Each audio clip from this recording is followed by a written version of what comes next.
Donald Trump needs to open the Strait of Hormuz. And instead, he has decided to add a second blockade to the Strait of Hormuz, making it seem as though America has the upper hand in these conversations. Behind closed doors, they're begging the Iranians to get to the ceasefire table and negotiate with the Americans.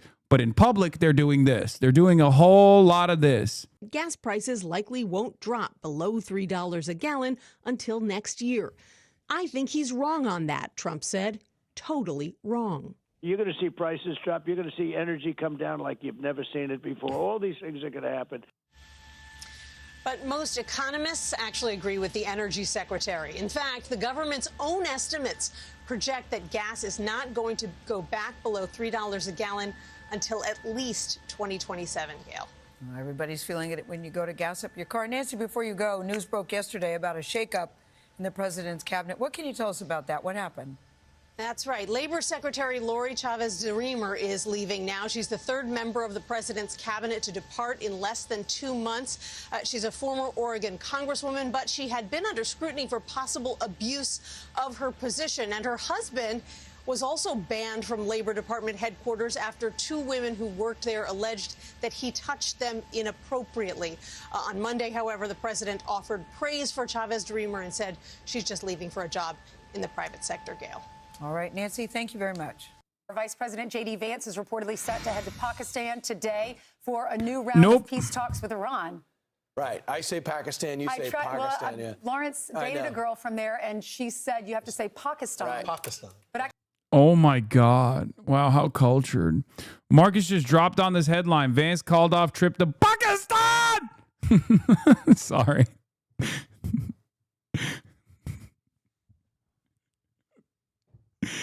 Oh, Jesus Christ, dude. I can't stop. I can't. I'm sorry. Bro, you're live streaming? Whatever, dude. It's what matters anymore? You know, nothing. Nothing matters. A year ago, you mocked me for saying Pakistan was going to be the table, and now look at you. Okay, it's true. I was wrong. I was wrong.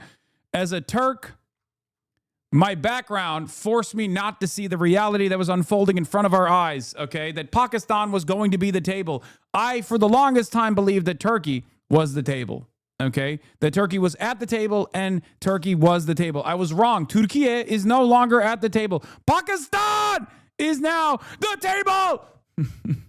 kind of mixed it. I did Pakistan. Yep, a little bit later we'll find out and maybe get that girl on the phone. We'll find out what's going on with you two. But President Trump is now accusing Iran of violating the ceasefire, which expires tomorrow. Chief Foreign Correspondent Trey Yinks joins us live from Israel with the latest. Hey, Trey. Yeah, hey, guys. Good morning. The ceasefire between the United... Oh, here we go. We got Trey on, signing live from Tel Aviv to glaze Donald Trump. Trey's going to tell us how wonderful Trump has destroyed the Iranian missile stockpiles. Everything's going great. People love it. People are celebrating it, really. It's fantastic. States here we go. Tel Aviv Trey, baby. Tel Aviv Trey. Give it to us, Trey.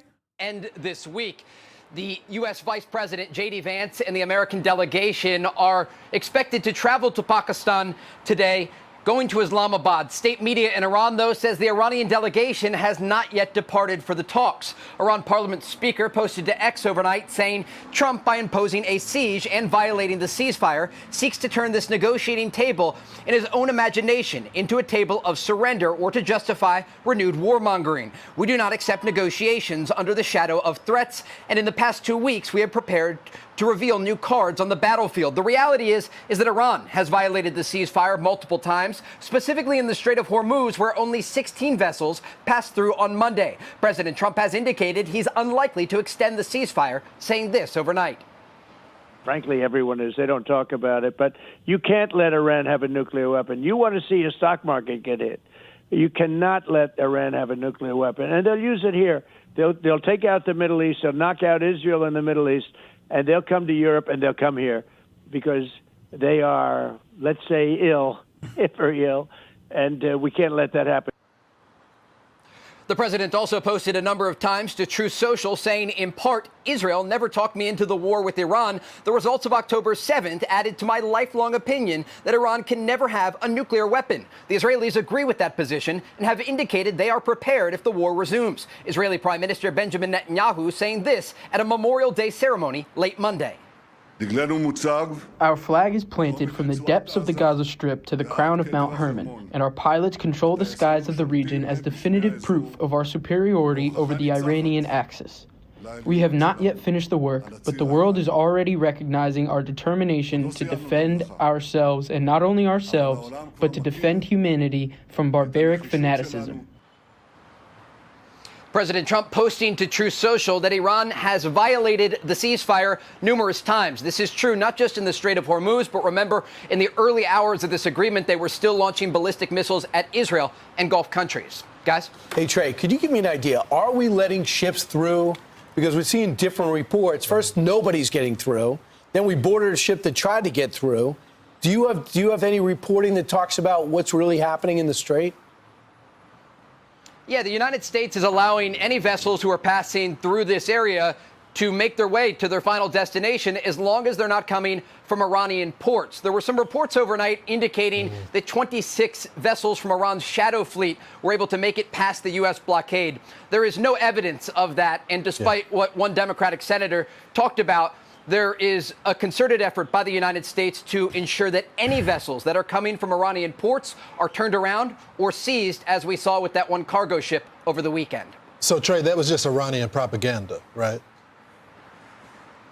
Yes, absolutely. And the shadow fleet that the senator is talking about is used to directly fund Iranian proxies across the Middle East, including Hamas, the Houthis, and Hezbollah, who are directly responsible for killing U.S. citizens. And so the shadow fleet is a very serious problem. It is not getting past the U.S. blockade, according to all reports and information that we have from the region. But it is a very serious issue that the U.S. Navy says they will crack down on, not just in the Persian Gulf, but also around the world, including in the Indo-Pacific. All right. Okay. Thanks so See, much. that's what I'm talking about. Rooting against the country. Who is it? What's the Senator name of Chris Murphy? Chris Murphy, the one Margaritaville with the illegal alien that was in that came to this country that got deported. Yeah. No. So it's like, why are you going against the country right now in the middle of a war? Dude, you can't do this. This is 2003. Okay. This is 2003 rhetoric in 2026. It doesn't fucking work, okay? Because we don't have 2003 economy. We don't have the 2003 economy. We don't have the almost religious fervor in the post 9/11 anger and resentment that demanded blood, demanded revenge. We don't have any of those things. As a matter of fact, we're living in the aftermath of all of that. We're living 20 years after that. We know what it looked like when we engaged in action, when we reacted to 9/11, and most people do not have a positive view over the global war on terror in the United States of America. So to try to whip up this, like, you got to support the troops, when the overwhelming majority of Americans are like, why the fuck are we putting troops in the line of fire? This is so stupid. Like, and it's only leading to my gas prices going up. You can't do this whole like, oh, if you disagree with the war effort, you must disagree with every single troop. You're spitting on the face of the troops. Like, it doesn't work that way. Okay? Are you really playing the Epstein game, Hasanabi? What is the Epstein game? Is Pragmata the Epstein game? Are you calling it the Epstein game? Are you all right? What the fuck? Not even 2003 stockpiles? Oh, hell no. Don't even do that to me. The first round of the U.S.-Iran war drained significant numbers of exquisite munitions on top of those already spent last year defending Israel from ballistic missile attacks. Another round would presumably drain them down to a point where conventional deterrence is nullified for years. Oh, my God. Oh, my God.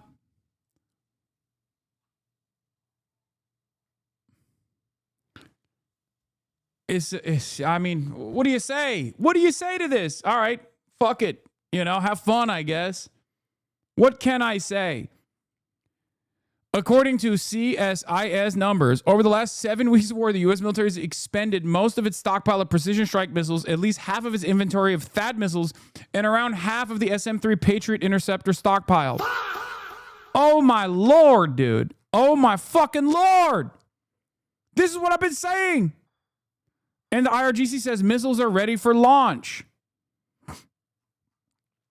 The U.S. military has significantly depleted its stockpile of key missiles during the war with Iran and created a near-term risk of running out of ammunition in a future conflict should one arise in the next few years, according to experts and 3 people familiar with recent internal Defense Department stockpile assessments. Now, listen, they're talking about should a war arise in the near future. They're not, which means like if a war starts or restarts right now, it's fucked. Okay, it's unbelievably fucked. CNN has. And by the way, it is fucked. Just so you understand, it's totally fucked. Hey, guess what? By the way, remember, if you criticize this, you're anti-Semitic. Because you have to remind yourself, what is all of this for? And then you have to think, oh, it's for Benjamin Netanyahu, who I love and admire and is the best guy. He's the best guy. He's the guy in my heart. Okay, he leads the only democracy in the world, not just in the region, in the world, honestly, the only honest democracy. No one has ever had an honest democracy. Em Israel Chai.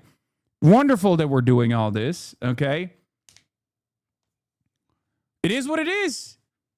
You just gotta live with that. You gotta live with that. When you're paying extra at the pump, just remind yourself that, like, if you have any negative associations with the nation state of Israel, Benjamin Netanyahu, and the like, remind yourself that you are being deeply anti-Semitic and just like slap yourself in the face a couple times so you forget those bad thoughts. Okay, no bad thoughts, no bad thoughts, only good thoughts.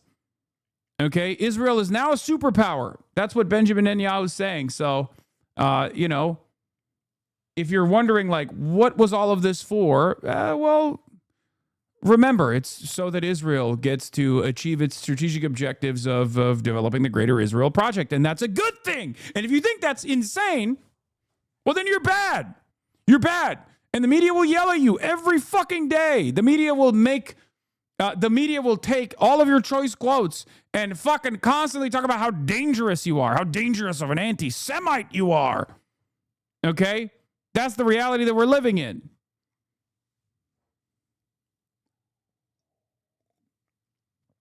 Once again, thank you, Closed Presence, for the 100 gifted subs. Haven't seen Closed Presence in a minute in this chat. Haven't seen Open Presence at all. I feel like my Qatari Oilers have been gone since this conflict arose. Many of us are suffering. My Oilers are suffering.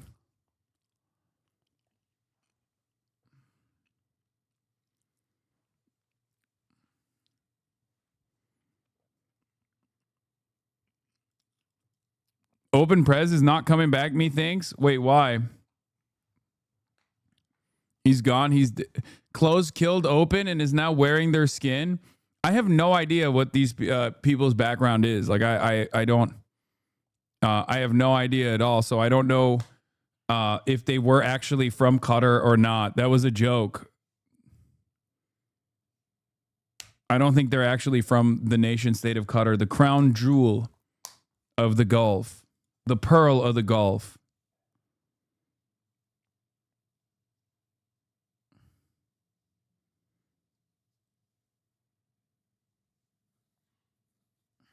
So...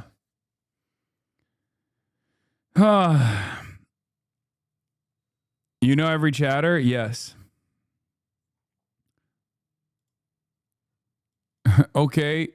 City, we are dying. City, kek spin. Qatari cat still in the building.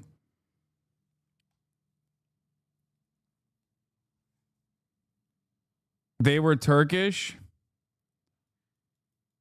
Not the same situation, but I do worry about Time Without an OO. Yeah, I wonder where Time Without an OWO went. Ooh. What happened to Sakura Gore, another Oiler lost? They were Turkish and they are not happy with you saying Pakistan is the table. Okay, dude.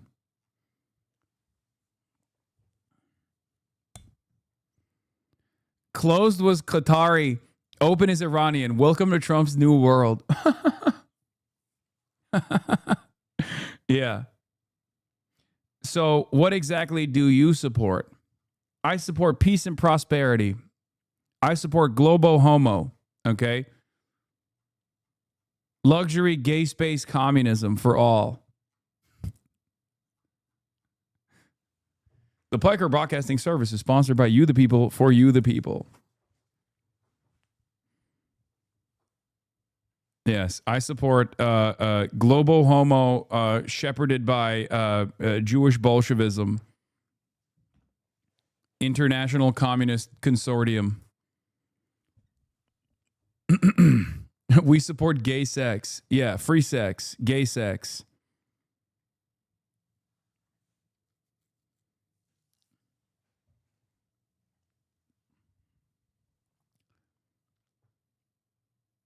Sometimes I feel like your analysis lacks nuance and complexity, which is a large reason why I unsubbed, says 420 Cat Lover EDM. True. Facts. You see the J Street interview on PodSave? No, I haven't.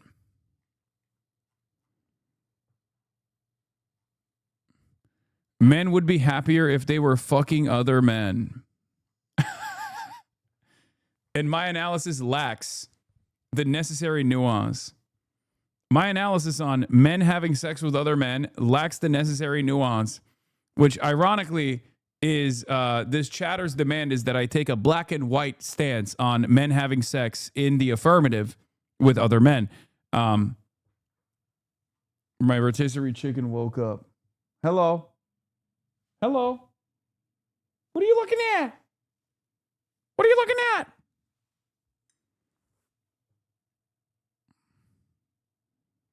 Bro, stop speaking on things you know nothing about. Oh, men loving men.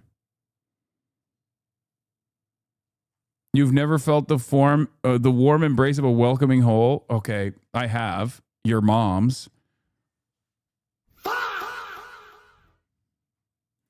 All right, let's continue with the fucking missiles. Let's get back to serious stuff. What am I doing? What the fuck is wrong with me? I'm sorry. I apologize to everyone. I need to get back to actually covering the news. All right, so we're talking about the American missile stockpile and the critical levels of depletion that we're at. Okay. Over the last 7 weeks of war, the U.S. military has expended at least 45% of its stockpile of precision strike missiles, at least half of its inventory of THAAD missiles, which are designed to intercept ballistic missiles, and nearly 50% of its stockpile of Patriot air defense interceptor missiles. Whew. According to a new analysis conducted by the Center for Strategic and International Studies, CSIS, those numbers closely align with the classified Pentagon data about U.S. stockpiles, according to the source familiar with the assessment. Earlier this year, the Pentagon signed a series of contracts that would help expand missile production, but the delivery timeline to replace these systems is 3 to 5 years, even with the increased capacity, the CSIS experts and the sources said. In the short term, the U.S. likely maintains enough bombs and missiles to continue combat operations against Iran in any scenario should the shaky ceasefire fail to hold. But the number of critical munitions remain in the U.S. stockpiles is no longer sufficient to confront a near-peer adversary like China, and it will likely take years before the inventory of those weapons return to pre-war levels, CSIS analysis concludes.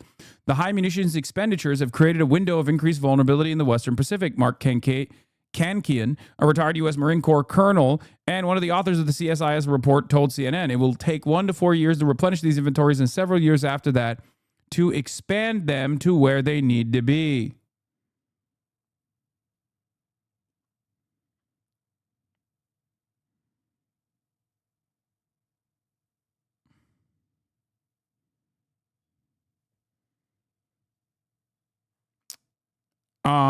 Let's watch the CNN report on the critical missile shortage. Learned that the U.S. military has significantly depleted its stockpile of key missiles during the war with Iran. And according to experts, this reduction is so severe it has created a near-term risk of the U.S. running out of ammunition should a future conflict arise in the next. You know who also said this exact same thing was going to happen if we go to war with Iran? Motherfucking Raisin Cane, dude. Trump's beautiful general from Central Casting. He did. He said this. He said this exact same thing so many times that seemingly fell on deaf ears in the rooms that, Trump was in, that he went to the media and also leaked it. He did. General Dan Raisin Kane, he said it. Few years. CNN's Natasha Bertrand is He with was us being now quite with her reporting anti-Semitic. on this. It's some new reporting here. Natasha, walk us through what you've learned. Yeah, Brianna. So according to this new study by the Center for Strategic and International Studies, which was their findings were confirmed by 3 sources familiar with recent Pentagon assessments of U.S. stockpiles, the U.S. is running dangerously low on some of these key munitions that would be required to confront a near-peer adversary in the short term, like China, for example. So while the U.S. does still have sufficient munitions to continue bombing Iran, for example, if the shaky ceasefire were to fall apart, if they were to need to confront an adversary like China or like Russia, for example, then that could pose significant problems for the United States. Now, just to give you an example of how much the U.S. stockpile has been depleted over the last 7+ weeks of war on Iran, according to this assessment and the sources that we spoke to, the U.S. military has expended at least 45% of its stockpile of precision strike missiles, at least half of its inventory of THAAD missiles, which are designed to intercept ballistic missiles, and nearly 50% of its stockpile of Patriot air defense interceptor missiles, which are, of course, very key air defense munitions. Now, the U.S. military has also expended approximately 30% of its Tomahawk missiles stockpile, which are those long-range munitions that are really key to attacking targets further away. More than 20% of its stockpile of long-range joint air-to-surface standoff missiles, and approximately 20% of its SM-3 and SM-6 missiles. Now, this is important because these munitions take a while to be replaced. And according to our sources and this analysis, it would take anywhere between 1 to 6 years to replace a lot of these munitions. And so this is a really big problem that we should note that the chairman of the Joint Chiefs, General Dan Kane, he actually warned about as the administration was preparing to potentially go to war with Iran. He was raising concerns, we're told, about this issue of depleted stockpiles around the world, particularly ones that could be very useful to U.S. allies like Israel and Ukraine. So the Pentagon is preparing to ask for a supplemental from Congress. Always funny how the near-peer assessment of China never mentions mobilization tempo. Like, they can't even move at a pace that the U.S. could ever match at the event of a prolonged conflict. Yeah, near-peer also doesn't make the calculation that China could just like shut off the faucet of raw materials necessary for manufacturing these missile systems. So that assessment, weirdly enough, is never a part of the calculation, because that's the real that is the real problem here, is that if China just slaps on export controls on key materials necessary for missile production for American national security, which they have entertained in the past, it's fucking over. It's literally over. It's never been more over than it is right now. There is no way for America to design a contingency plan around that procurement strategy, because China has almost a complete monopoly on the manufacturing, the procurement and the refinement of rare earth minerals, magnets and the like, that are necessary for missile production. Now, of course, China won't do that. They love trade. They will fucking die if they don't do trade. But here, I'll tell it to you like this. I'll give you a burger analogy. Imagine a world where all the cows are in China, okay? All the cows are being processed in China, and there are very few cows that exist elsewhere other than the markets that China has, complete control over, okay? Now, Americans have this unbelievable appetite for burgers, and they're consuming so many burgers, okay? They're eating burgers like crazy, like there's no tomorrow.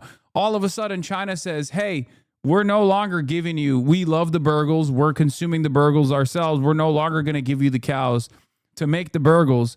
No more burger for America. Okay, I didn't want to scare you guys, but that's kind of the reality that we're facing currently. Okay. Yeah. Imagine a hamburger. Thank God I finally get it now. Yeah. For additional funding to try to replace these munitions, but it could still take quite some time before those are actually back in U.S. stockpiles, Brianna. All right. Thank you, Natasha, for the reporting. Boris? Joining us now to discuss this and more regarding the war with Iran is retired Army Major Harrison Mann. He's a former Defense Intelligence Agency official, also the Associate Campaigns Director for Win Without War. Major, thanks so much for being with us. When you hear that report, how much do these shortages concern you? They concern me, and for more reasons just than running out of ammo fighting Iran. Part of this is a math problem that we knew the answer for before this war started, right? We knew what our stockpiles were, and I used to work with the folks at the Defense Intelligence Agency who used to do their best to count how many missiles and drones Iran had. And so, like, there's really two things that I want to draw out of here. One is that the folks, politicians and experts who were advocating for war with Iran, they were just kind of detached from reality. We've run out of up to 50% of strategic defensive interceptors a month into a war with a regional power, right? This is Iran. And from that, we also got to kind of extrapolate folks who are advocating for war with China. That is a global power. The fact that we are totally unprepared for these conflicts is not an argument for us to gear up for war, but it should make us a little more introspective when we have people saying it's going to be a slam dunk and we really need to fight these wars. The other thing I want to pull out of this, I think, you could be watching this report about us running out of all these critical munitions and say, well, wait a minute, don't we have the most powerful military in the world? Trump on Truth Social, based on the fact that the government of Iran is seriously fractured, not unexpectedly so, and upon the request of Field Marshal Asim Munir, the Prime Minister Shehbaz Sharif of Pakistan, Zindabad, we have been asked to hold our attack on the country of Iran until such time as their leaders and representatives can come up with a unified proposal. I have therefore directed our military to continue the blockade and, in all other respects, remain ready and able, and will therefore extend the ceasefire until such time as their proposal is submitted and discussions are concluded one way or another. What happened? Dude, every time Donald Trump pulls away,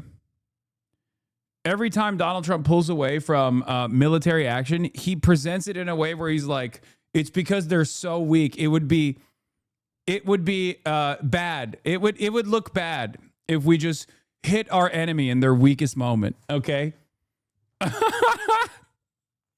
It's so funny.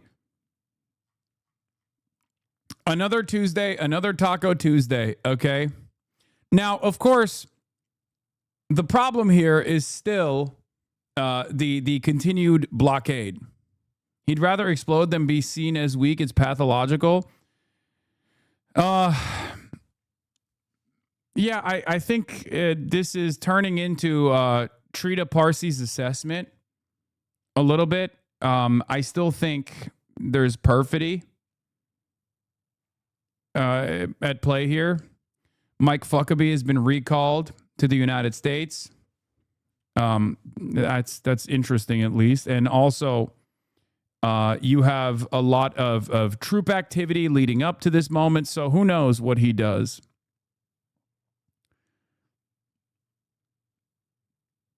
Wait, please explain. So China wants to produce material for bombs that could potentially be directed towards China, huh? Please explain. Oh my God. We taught the average person how international trade works, and they wanted to, their mind exploded instantaneously. Brother or sister or the emperor, that is what's going on right now. That's why it's really funny when America's like, we hate China. We have to go to war with China. It's like every single missile component touches Chinese hands at a certain point, okay? This is just how it works. This is how international trade works. China is a unbelievably important, if not the most important part of the supply chain. So yes, on the one hand, you hear Americans endlessly talk about how China is a real threat, a real danger to America. On the other hand, China has for years and years been a manufacturing base that creates the materials that are necessary for missile production. China is the manufacturing base of the entire planet. And yes, vice versa, China uses USA chips in their weapons too. Like there is this very strange design that we have over international trade that does not correspond to the way that we talk about China. Now, of course, China doesn't talk about us in the same way that we talk about China. Let's be real. If we're being totally honest here, they don't talk about us like the way we talk about them. But we have this very belligerent attitude. China recognizes the interdependency that they have with us. We, if we're being honest, recognize it as well, but we talk like we don't recognize it. But then again, that inconsistency is perhaps best demonstrated by the way that Trump moves on the timeline. On the one hand, sober minds recognize that Iran still maintains all the leverage by controlling the Strait of Hormuz. Donald Trump needs to open the Strait of Hormuz, and instead he has decided to add a second blockade to the Strait of Hormuz, making it seem as though America has the upper hand in these conversations. Behind closed doors, they're begging the Iranians to get to the ceasefire table and negotiate with the Americans. But in public, they're doing this. They're doing a whole lot of this. World, don't we have the biggest military in the world? We just spent nearly $1 trillion on the Pentagon last year. Why don't we have enough ammo? And I think it's important for folks to understand, especially as we move into talking about supplemental funding or a new defense funding bill, that these hundreds of billions of dollars that Congress gives the president for war largely do not go into things that we would say we need for war. The reason that we don't have enough air defense interceptors is because instead we've been spending that money on like these big projects that are kind of designed to be expensive. I hate to describe it this way, but a lot of this $900 billion budget, and that's what Congress passed last year, nearly every Republican and over 50% of Democrats too, kind of becomes a slush fund for defense contractors. Raytheon, Lockheed, and instead of producing the defensive capabilities that you say we might need, instead of doing things like paying to get black mold out of the soldiers' barracks, instead of going towards getting better bomb shelters for the hundreds of U.S. troops who've been wounded in this war, we're building big vanity projects like the F-35 stealth fighter, which we learned pretty early on in this war is not that stealthy. Iran caught it on camera and shot at it, or like Ford-class aircraft carriers that the toilets don't work on. And so I think it's really important to understand if you see these numbers and are shocked or worried by them, more money is not the answer. More judicious spending is. There's also an aspect to this, specifically when it comes to Iran, and I'll get to China in a moment, but financially it's asymmetrical, right? I've heard some experts describing the U.S. weaponry as a Ferrari out in the skies over Tehran, and the Iranians essentially shooting like a razor scooter at a Ferrari. It's way less expensive for them to take out the U.S. and Israel's equipment than the inverse. How does the U.S. make that more efficient? Does it need to adjust toward a more Ukrainian-like model?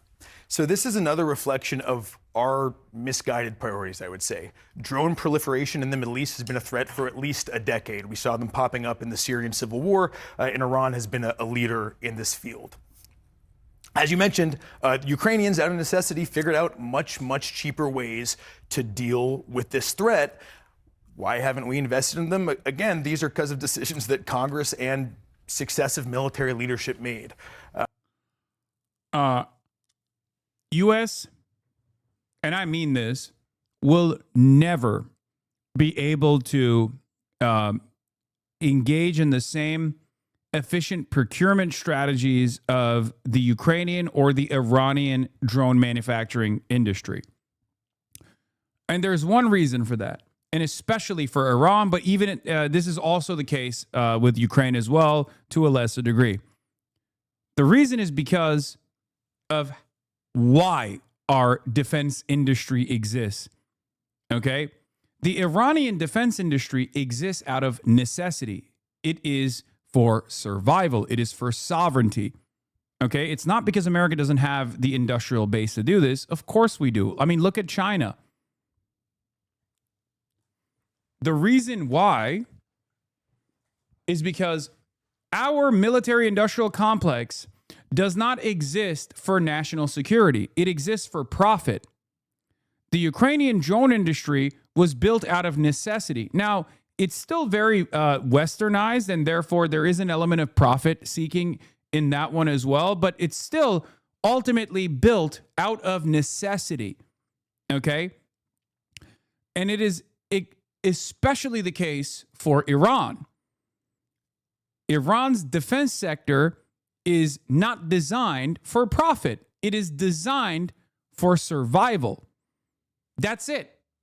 That's it. It's that simple. And that's precisely the reason why we take the Iranian Shahed drones that are made for like, I believe, $7,000 to $10,000 a pop, the cheapest versions of the Shahed drones, which is basically like a lawnmower with explosive ordnance attached to it, right? Very cheap and very reliable. And our version of that, which is the Lucas, is like $30,000 a piece. So even when we just take the Iranian invention and basically slap "Made in the USA," a "Made in the USA" sticker on it, it's still infinitely more costly. Sometimes, twice, sometimes 4 times, 5 times the price. And the reason for that is because American manufacturing is not designed around survivability, is not designed around necessity. It's designed around contractor bloat. It's designed around endless profit seeking. It's that simple. And that's why, in a situation where you're going toe-to-toe with a country that is capable of waging asymmetric war, and a country that is willing to absorb a lot of the costs because it's had to absorb a lot of the costs due to the sanctions regime that we implemented for many, many years, they have a lot more leverage. It's a lot cheaper for them to maintain control over this key choke point for trade, for international trade, and they can just withstand us in a game of attrition.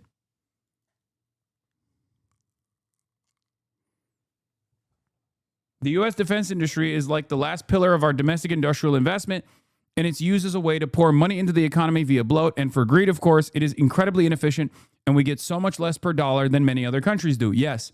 But it's also important to understand that when I say defense bloat, or when we talk about like why we spend so much money, that is a much more favorable attitude about what the defense industry exists for.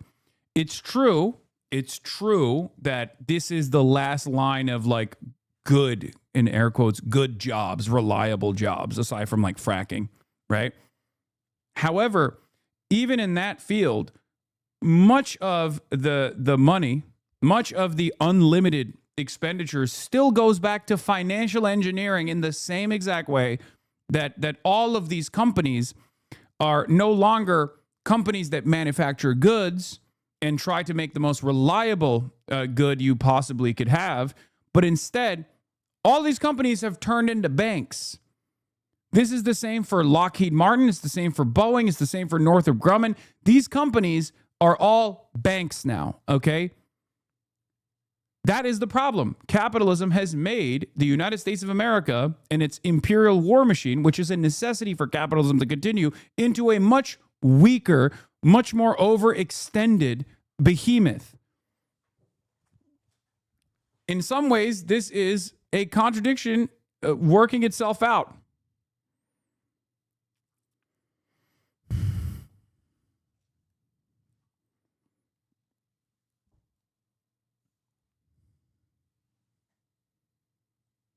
Did Hasanabi look at Trump's latest truth? Yeah, I did.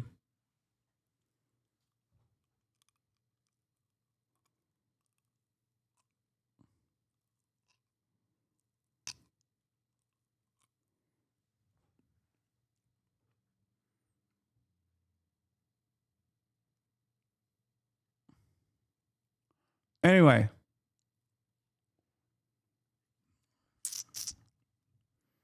Not very good ones. I keep asking my local branch for loans and they just tackle me when I walk in. So yeah. I still think this might be perfidy.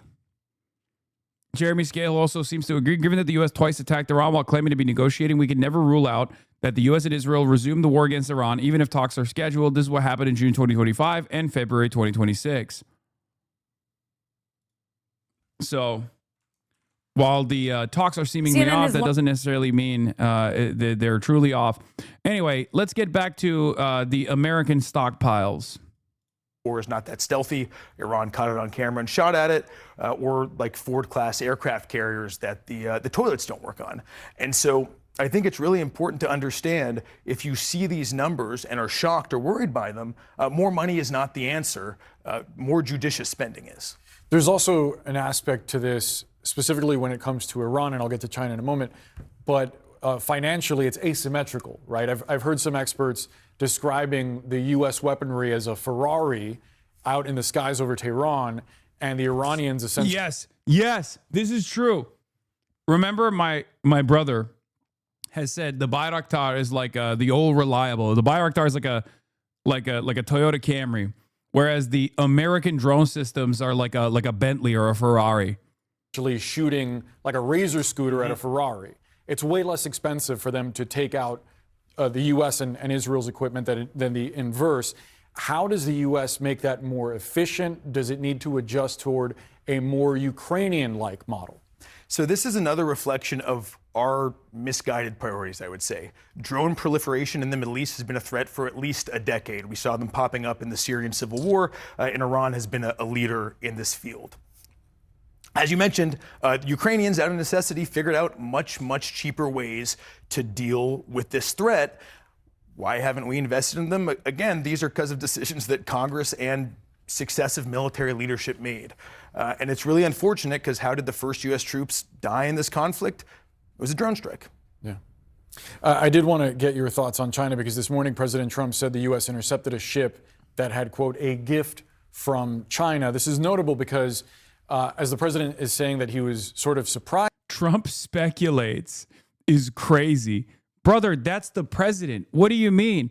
I like that the president is so unreliable that when he makes a statement, and this is a pretty significant statement, he's basically, Trump is basically saying China was sending weapons to Iran and we intercepted it, right? But because he is so unreliable as a narrator, that even American news has to be like, it's speculation.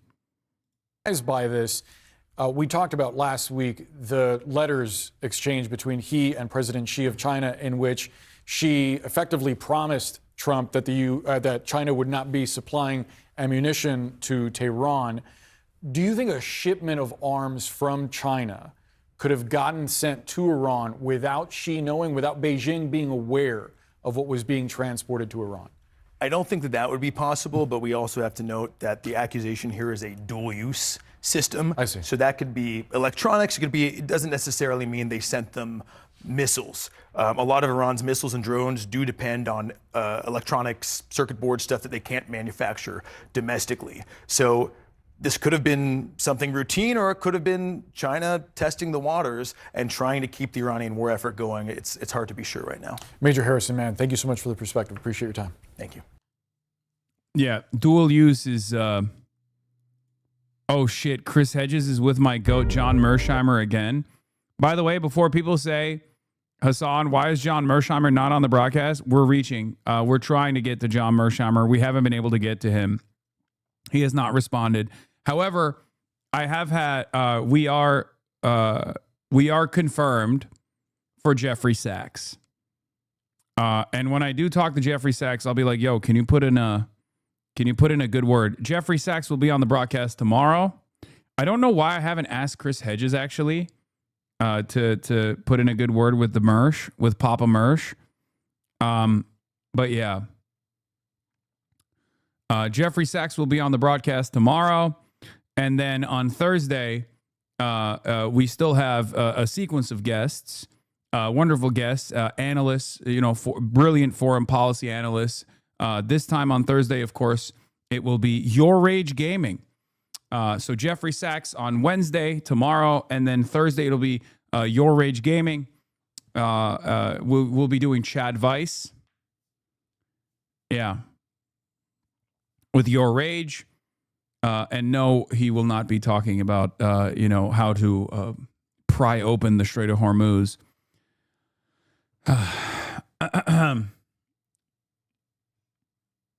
Just sent in my my mail-in ballot for Adam Hamawi. Now he's being smeared by his primary opponent for something he said on your stream. Yes, I know. When was the last time we had a streamer collab like this? Yeah, it's been a minute. You're talking about Jeffrey Sachs, right? We haven't had a streamer collab like Jeffrey Sachs in a minute. Very excited to ask Jeffrey Sachs's take on Pragmata. And I'm going to be doing Chad Weiss with Jeffrey Sachs, and then I'm going to be doing foreign policy analysis with Your Rage Gaming. So, get excited for that.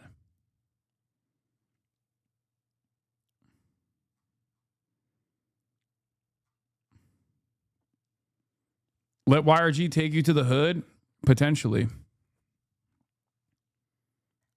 Who up playing with their Heimer? This is why Mersheimer, Papa Mersheimer, doesn't want to come on the stream, okay? Because you guys say stuff like that.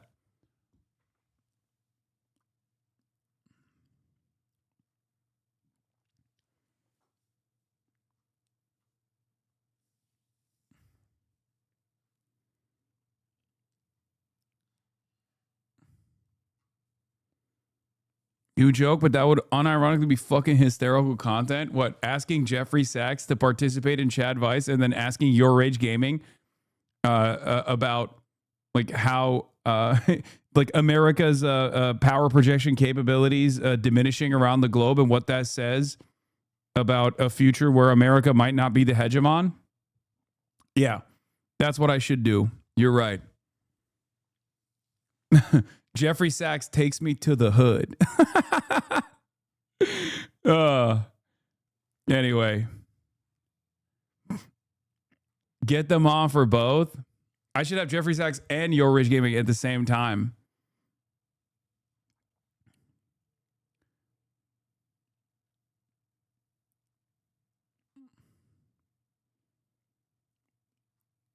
Anyway, Sachs discussing Hoscord relationships. Yeah.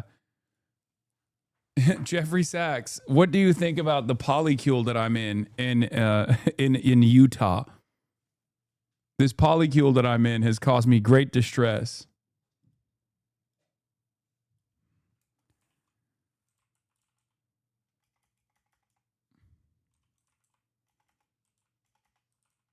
Extended, but talks canceled. I need to E-date and Hoscore for my Twitch sub. Jeffrey Sachs, help.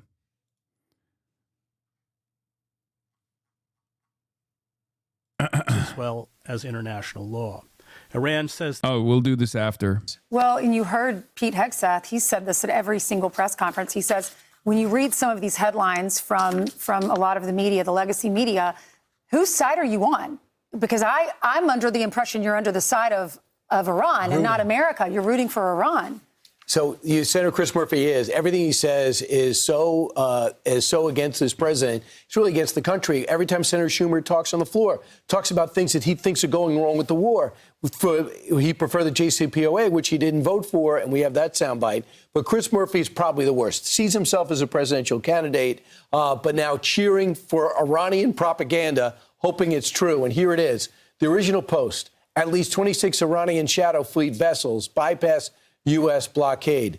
Senator Chris Murphy retweets. Awesome. Wow. So that's the senator from Connecticut. Now, obviously, you shouldn't be rooting for this anyway, right? That's the first thing. But number two is it's clearly Iranian propaganda as well. So he's cheering for it, and then the information is still even not even true. He gets briefed on this type of stuff. He could make a phone call to the White House or get briefed by the Pentagon about this information. He's hoping it's true.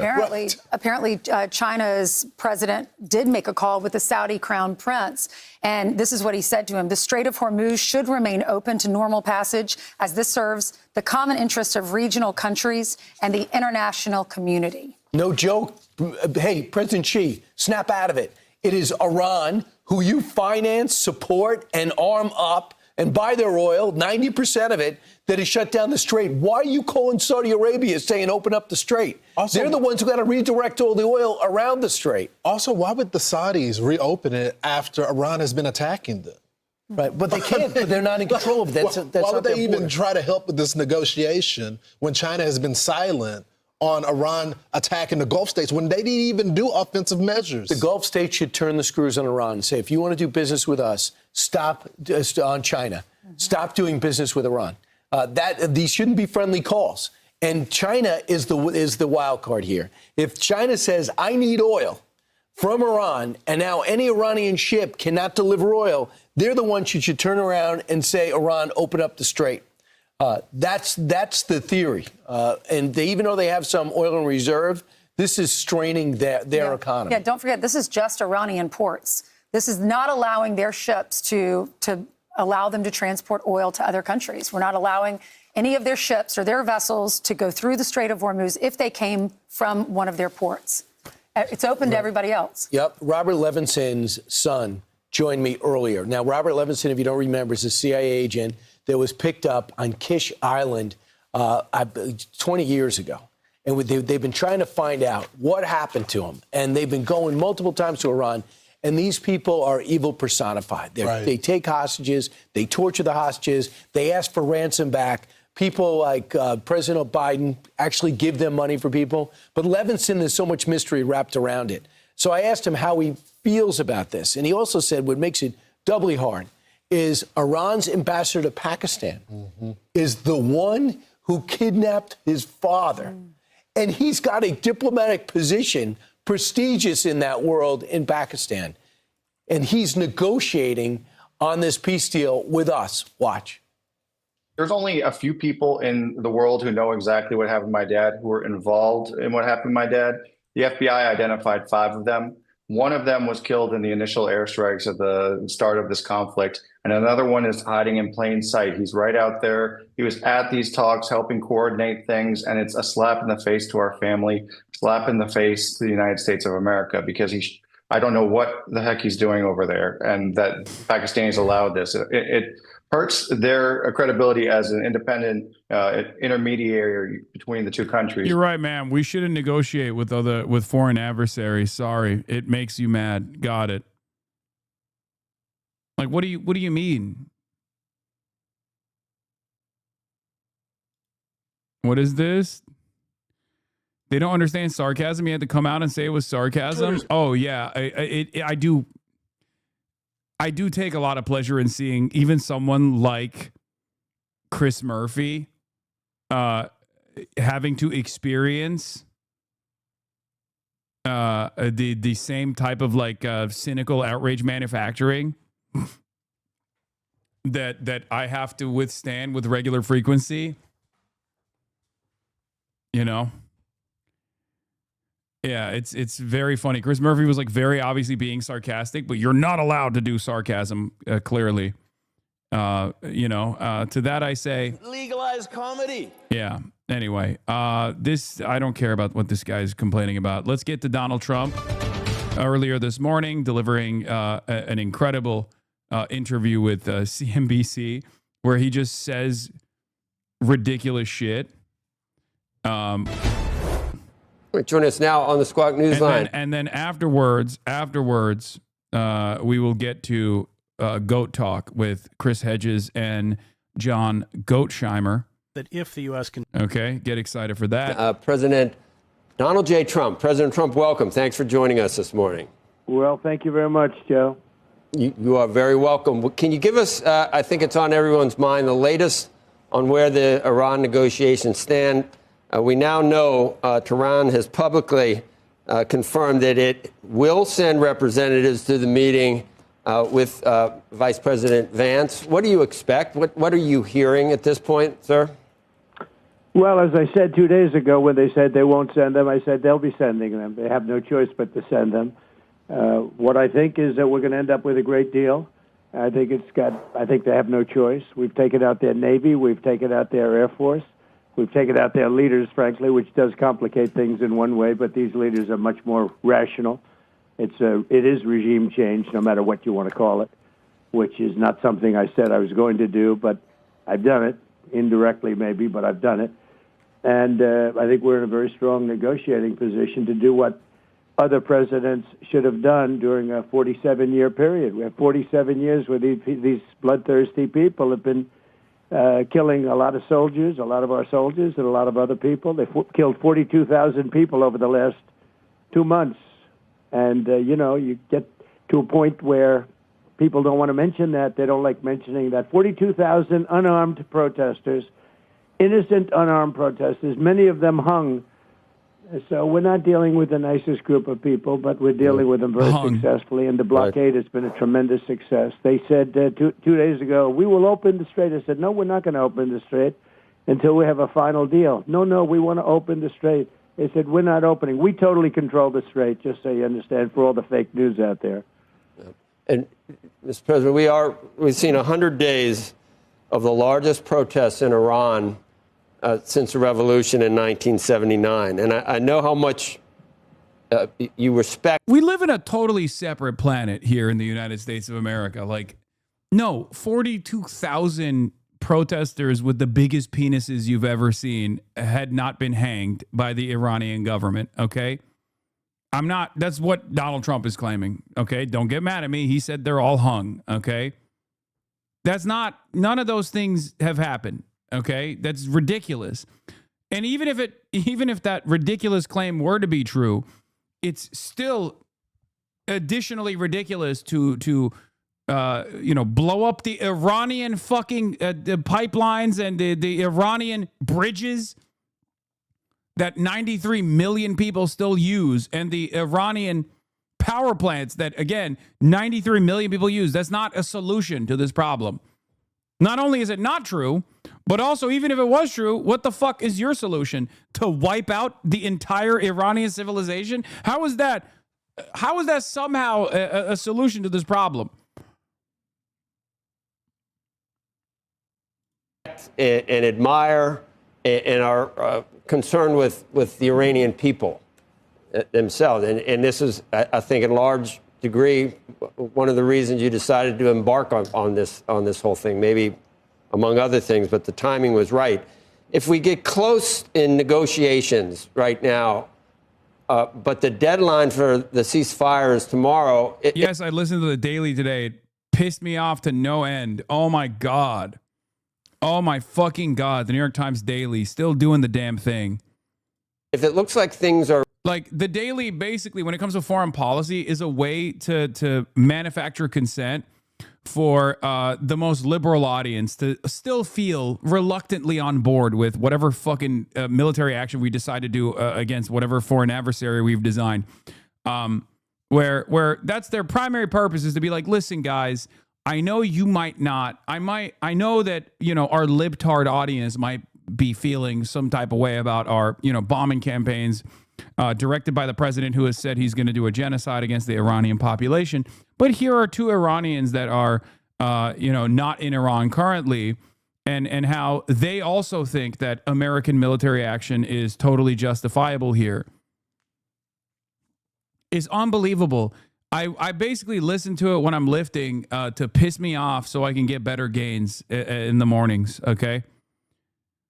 It's just... It's so frustrating to see exactly what they're doing. Like, exactly what they're doing. The whole purpose is for liberals who are anti-war to feel reluctantly on board with the actions that Trump is taking. That's all it is. See, here are two Iranians who agree.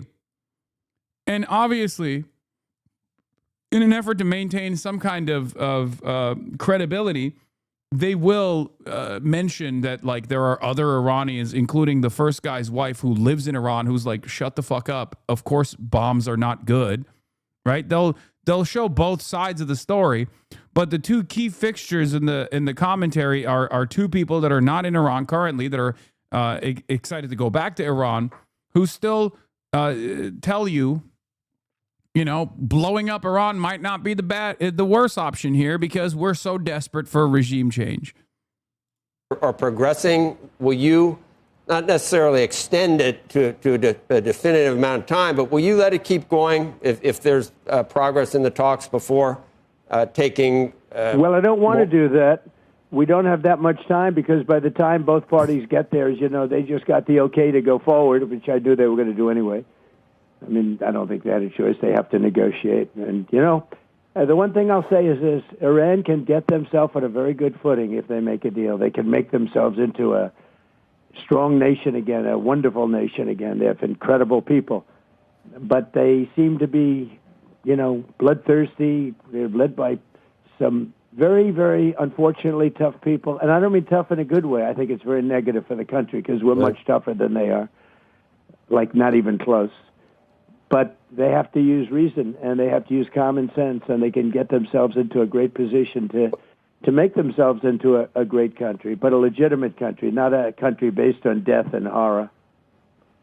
I think regimes only respond to certain things, and I understand your threats to bomb the bridges in the electric grid. You are wrong because my grandfather was half Iranian, and I agree, born and raised in California. By the way, yeah, the only solution here is to evaporate every single Iranian living inside of Iran out of existence. That's the only way that we can enact regime change in Iran, which we have to do. Okay, I need you to understand. Lifelong Iranian here. Hello, buddy.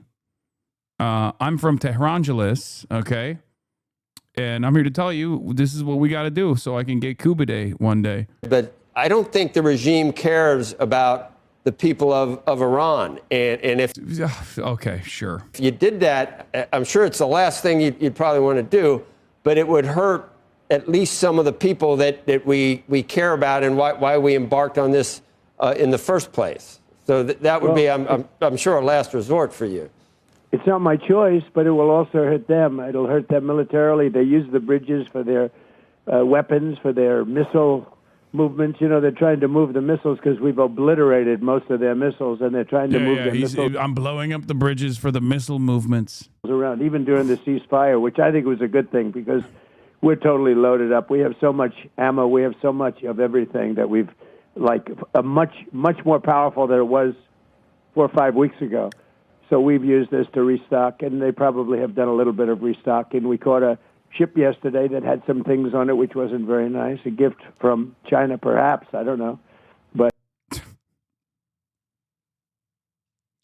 this is what they're relying on as new evidence. Perhaps it was a gift, a dangerous gift, the most dangerous of all. You never know.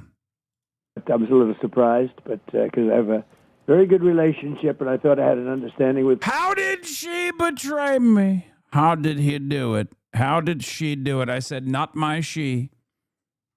Not my she, I said. President Xi, but that's all right. That's the way war goes, right?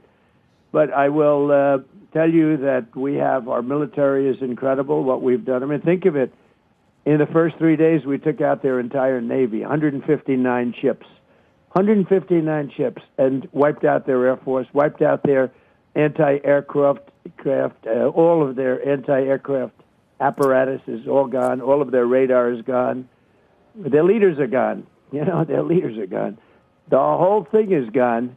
And frankly, this should have been done a long time ago. It would have been a lot easier because they were a lot less lethal a long time ago. So to be clear, you're saying that you need at least the prospects for a signed deal today and tomorrow, or else you would resume bombing Iran.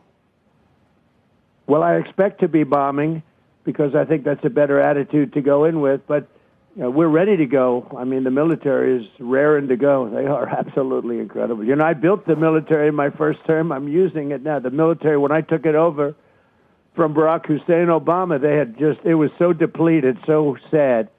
and I built it in my first term. You remember those big numbers? You talked to me about it once. That's a lot of money for military. I built it. We did a great job with our military, and we're using it now and rebuilding it too. We've done a lot of rebuilding also in my first year of the second term. But we have we have the most powerful military in the world. And everybody knows it. Since we're kind of tight on time, can we just talk about what something else happening today, and that is your pick for Fed Chair Kevin Warsh on Cal. He's like, enough with this Iran stuff. Every time you talk, every time you open your mouth, the markets suffer. Let's get to your your Fed chair pick. Capitol Hill. We've had a couple of guests today say the best thing that we need now is for Jay Powell to leave in May like he's supposed to. If you hate America so much, why don't you fund an American insurgency? What the fuck? And to have Kevin Warsh in as Fed chair for that next June meeting. But we still have this Justice Department probe hanging over. And I've seen things that you said in recent interviews, Mr. President. And I just want to ask you again, if it would be possible for the Banking Committee to completely investigate all of your concerns about the cost overruns and the testimony of Jay Powell in front of Congress, if you could take that off-ramp to get this moving, and Jay Powell leaves, Kevin Warsh goes in, is that something you'd consider dropping for the DOJ probe to let the Banking Committee handle it? From the standpoint, Joe, from the standpoint that we have to find out why a small building costs close to $4 billion. It's not finished, by the way. They have a long way to go. They ripped down the most beautiful ceilings. They'll never build them again. The most beautiful, thick, 1.5 thick walls of solid masonry. They're never going to be built again. They put up 6-inch sheetrock walls, and they say, "Sir, we have no insulation. It's not in the budget." I mean, these walls, they had the best. That building was so beautiful. I would have fixed that building. I would have had it brand new, beautiful for $25 million. And they're going to spend close to $4 billion, maybe more than that. I don't know. It's not finished. In fact, I looked at it the other day. I'm afraid Kevin will have to have an office next to me in the White House because that building's not going to be done. He's not going to be able to use that building for a long time. And, you know, he had a complaint. He said, I didn't realize this. He said the saddest thing is they ripped down the best building.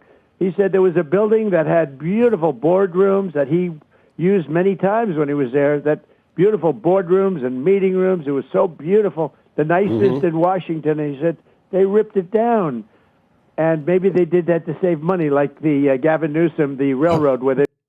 Why do people listen to him? I don't know, because he's the fucking president, dude. They made it shorter in order to save money, but it's still 25 times over budget.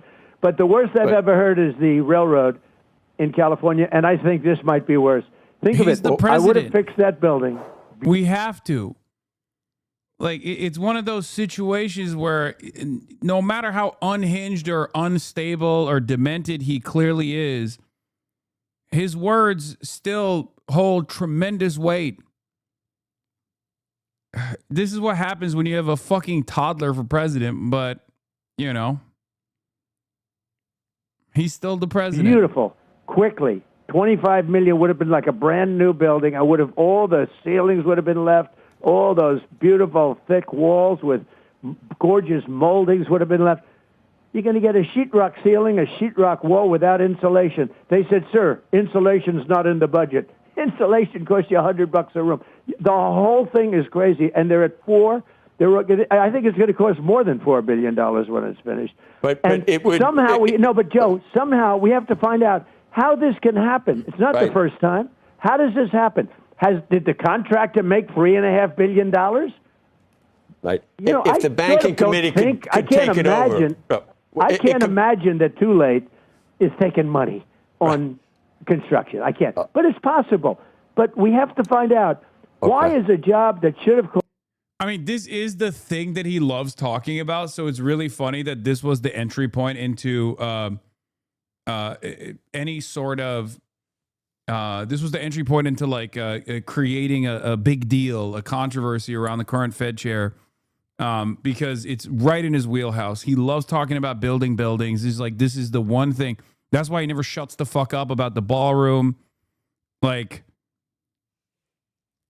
it's a fantastic way for Trump to endlessly talk about how the Fed chair has to go to prison. not because of the real reason, which is what Trump wants, which is to lower interest rates, but because he did a real estate deal that was bad. I don't like the way he did the real estate. I don't like it. You know me. I know how to do real estate. I know how to do developments. It's a very bad deal. Very, very bad deal. Was $25 million, costing billions and billions of dollars. You know, I built the hotel. It's now the Waldorf. I sold it to Waldorf, and it's now the Waldorf. I built it for $201 million. It's a bigger building than the federal, and it was hotel rooms with bathrooms. Like, he's comparing the fucking the Jerome Powell's the necessity to prosecute Jerome Powell for a development project that the Fed engaged in, with him building a fucking Waldorf Astoria, bro. What is this comparison? Rooms and, you know, partitions, and it's much more expensive to build a hotel room than it is a nice empty office space, right? Oh my God! I built that for $201 million. This now is 8 years ago or so, but think of it. This building, you look at it, it's a little building. It's over. I think it's going to cost over $400 billion. And here's the thing: it's going to be nothing compared to what it was. This is yeah. It's going to be nothing compared to the Waldorf Astoria. The Waldorf Astoria, beautiful building. Believe me. Can you believe it? Oh, my God. The curtains I put on that. The curtains I put on that Waldorf Astoria. Oh, unbelievable.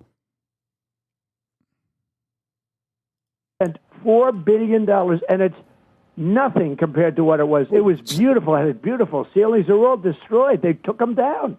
I don't know why. If the DOJ, though, if this goes forward with Department of Justice and it delays him being confirmed, Kevin Warsh, it's kind of counterproductive for what you're trying to do in terms of changing the MO of the Fed up to this point. So I'm just trying to look for an off-ramp to get for you. Well, it is and it isn't, Joe. You have to find out why a thing like that could happen, because if you have hundreds of projects like that, you know, very few are like this, but if you had hundreds of projects like that, you have to find out why that happens. I mean, because we obviously don't do it right, but, you know, we have some great people in government that can do jobs. I build under budget, ahead of schedule. I'm doing a ballroom now. It's a much bigger job than that. And it's going to cost, depending on finishes, like $300 million. It's a much bigger job than that's ahead of schedule. And I have lawsuits every week from all these people, all the do-gooders that, you know, that stop progress in our country. But, I'm going to give Becky a chance, Mr. President, to get you to. And you can have some extra time. I know my people said 20 minutes, but you can have some extra time. That's you good. can even put Andrew on the phone. You know, you told me Andrew would not be there. And I said, I don't care. That was last week. That was last week. You could even put Andrew on. Thank you, Mr. President. Joe made a comment to me. When he tried to get me on, he said, I promise I'll have Andrew Ross Hawkins. He will not be there. He is there. And you can put him on. It's okay. I didn't say I'd have him. I said he's not in last week, but then you canceled because you were on the West Coast. Thank you, Mr. President. Well, I'll chime in a minute. There, and that's he's going to be so. Becky, but I don't mind if he's there. I like him. I respect him. He's just wrong on a lot of issues. There you go. Go ahead. Mr. President, thank you. Let's talk a little bit about what you. Hi, sir. Let's talk a little bit about what you expect from your next Fed president. There had been a lot of expectations. You've been very clear about wanting lower rates. But with the situation in Iran right now with higher oil prices, most people tell us that that's going to have to wait. The market itself is not anticipating lower rates or any rate cuts until at least the second half of this year. There's only a 41% chance or something of that, according to the market itself. Will you be disappointed if your new Fed chair, if he gets approved, doesn't cut rates right away? I would. But let's talk about Iran first. Iran, I'm looking at your numbers now as I speak. I mean, the market's up. We're going to be at 50,000. That's where we were just a little while ago when it started. And when I hit 50,000 on the Dow and 7,000 on the S&P, I said, well, I hate to do this to everybody, but I'm going to have to journey down to a place called Iran and not make sure they don't have a nuclear weapon, because they will blow up the world. You want to see a bad stock market? Try blowing up the Middle East and then Europe, and then they come for us, right? And we're not going to let that happen. So I said to my people, they're all gathered, all these wonderful guys, Scott Bessent, the whole group, Howard, they're all doing a good job. I said, fellas, I got a little bad news for you. I'm going to put a little wrinkle in your numbers. Why, sir? We're going down to a place called Iran, and we're going to make sure that they never have a nuclear weapon, because they'll use it to blow up, because they're religious fanatics, and they will use that weapon to blow up the world, but they'll start with Israel in the Middle East, and we're not going to let that happen. And they said, wow, that's going to be bad. I said, yeah, it's going to hurt the market, and it's going to drive up the price of oil and whatever it is. But that's peanuts compared to what would happen if we let this happen. And I told them, 47 years other presidents wanted to do it. They never had the guts, the courage to do it. I said, we have to do it. And they understood that, very professional. They're great guys, great people. Jameson's doing such a great job, all of them. And so I said, we're going down, and we're going to do our little thing. And we did. And we've, knocked out. We've totally won the war. If you read the New York Times, you think, oh, gee, when are we surrendering? We have totally beat them militarily and otherwise. I mean, I wish you could hear the conversations we have with them. We are victorious. If we left right now, it would take them 20 years to rebuild. And they can't get the nuclear dust because it was obliterated by the B-2 bombers that went in. They never got the credit they should get. They've tried to get down there. We have cameras from Space Force on it all the time. They've tried to get down. They can't get down. That place was obliterated. They did such a good job. The left tries to make it, tries to demean all the time, like, oh, well, maybe it wasn't totally obliterated. It was, and they can't get it, or they would have tried to get it. But the fact is that we took this little journey, and if you would have told me that the Dow is almost, I'm looking at your thing, I mean, literally we're at 50,000. And if you would have told me that oil is at 90 as opposed to 200, I would be frankly surprised. And you know what is happening? Boats are finding other sources. They're going up to Texas and Louisiana. They're going to Alaska. They're going to other places. It's an amazing phenomenon. When there are problems, people find out how to take care of things. And the Strait's very important, but people have found out. I mean, you're taking a look. Look at your numbers right now. I'm looking at where the stock market's up, where it's, look at that, S&P. The numbers are what they were when we started this whole thing. I thought they'd be down 20% or down a very substantial amount. Even when it was down more a couple of weeks ago, I was surprised. I thought it would be down much more, and I thought the oil would be much higher. And I'm very happy to say that it wasn't. And when it's over, and it will end, when it's over, they want it to be over immediately. And I just looked at a little chart. World War I, 4 years and 3 months. World War II, 6 years. Korean War, 3 years. Vietnam, 19 years. Iraq, 8 years. I'm 5 months. Okay, 5 months. I would have won Vietnam. I read this as a threat, by the way. When he talks about how long some of these other the wars have taken, I feel like he's saying, first of all, 5 months is, I thought it was just 55 days or so. But also, I feel like he's saying we're going to be in it for a lot longer, Vietnam. Very quickly. I would have, if I were president, I would have won Iraq in the same amount of time that we won, because essentially we've won here. Okay. I mean, he's out of his dang mind, dude. How can anybody look at this guy running this country and go, well, that's a country I can invest in. This yield, to me, what this demented old man is saying, you know what that says to me? Stability, okay? This inspires confidence in me to continue investing into the United States of America. Everything is gonna be fine. People can play games. Like Donald Trump's statements and market moves in the aftermath of Donald Trump's statements show me one thing, and that is that the money is unbelievably fake, and stock market confidence is just a never-ending cycle of copium that has nothing to do with whatever the previous market fundamentals used to be. It's anchored around delusion and a mutual interest in the market growing. It has nothing to do with any fundamentals. It has nothing to do with like actual serious analysis and looking at what Trump is saying, looking at where the American government is going. It's just everybody thinking, this is just has to keep going up. There's no other way around it. The Democrats can say, well, we should have done better, no matter what. If I did it in 1 week, they'd say, we should have done better. Look at Venezuela. I took it over in 45 minutes. It was basically a 45-minute. And by the way, a very strong military country. And we took it over in a day, but let's be nice. But we basically took it over in 45 minutes. We took it over during the attack in 45 minutes. Mr. President, and they would say, I'm surprised they haven't said it, that you should have done it in 30 minutes. It took too long, So it's tough. But we can't let traitors. We can't let traitors like Schumer put pressure on you where they say we want out. Think how bad that is. I'm negotiating with these people, and they're telling us we have to get out now. We have to get out now. We have to get now. And they were in a war for 18 years. They were in a war for, think of that, Vietnam 19 years, Iraq 8 years. So. Right. I want to make a good deal. I'm not going to be rushed. I have all the time in the world.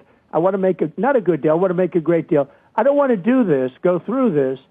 And, if you look at this, what we've suffered in terms of losses, we lost 13 men, and that's terrible. I wish we didn't lose one. But if somebody would have said, we've done this and obliterated that country, obliterated it, and we lost 13 men, people would have said, that's not possible to have done that. It's not possible. Right. So we've done a great job, and I don't want to be rushed by people that are really treasonous as far as I'm concerned. And it's just, I watch this low IQ guy, Hakeem Jeffries. He's a totally low IQ person, and he's always ranting and raving, oh, this war is so terrible, terrible. They shouldn't be saying that when we're in the midst of a negotiation, because it does hurt us somewhat. It gives the other side some hope, and I don't want them to have hope.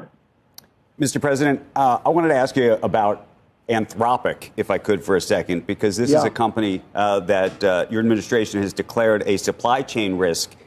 And I want to understand the determination for that. There's a view by some that it's political, but more importantly, at the same time that this is happening, reportedly, the NSA and other parts of the government are using Claude, which, of course, is the large language model of Anthropic, and how you square that.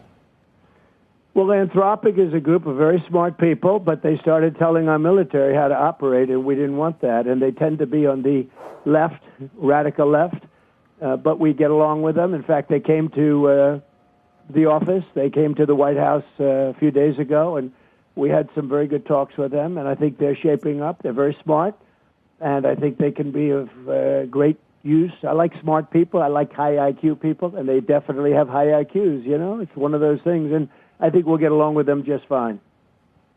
So do you think a deal will be made so that Anthropic will be allowed to be used inside the Defense Department in the future?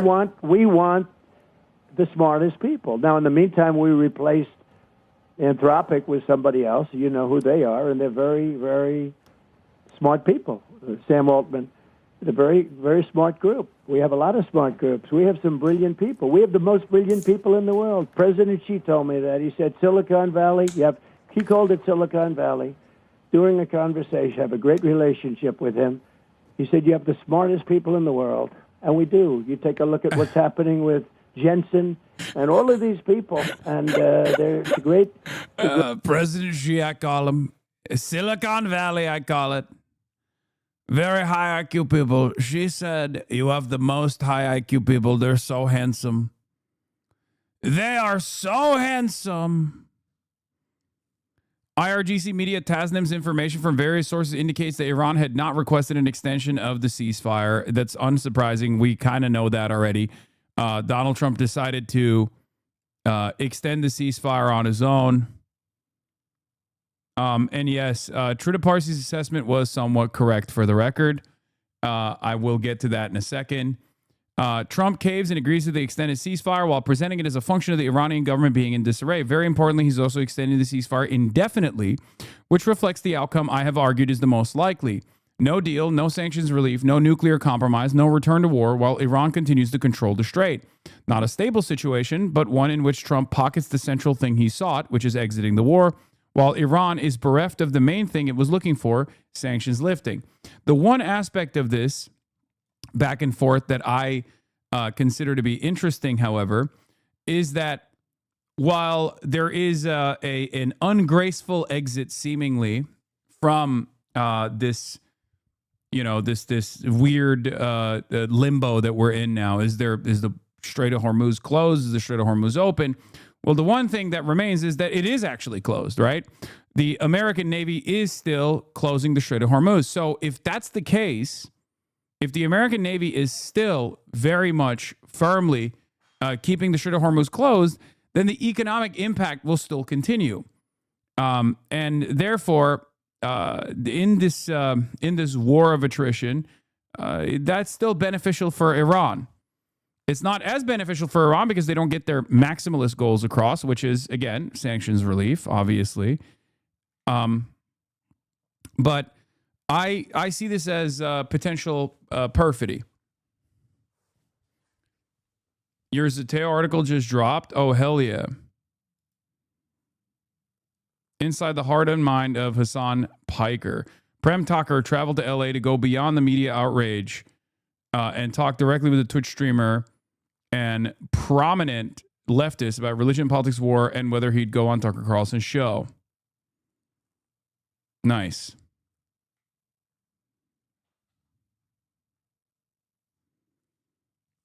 We will read this later. Okay? He should be called Mao Zedong the way he be good to China. Oh, he is. He is. Iran has said over and over again that they will actually attend a new round of talks if Trump opens the Strait of Hormuz, like the American side of the blockade.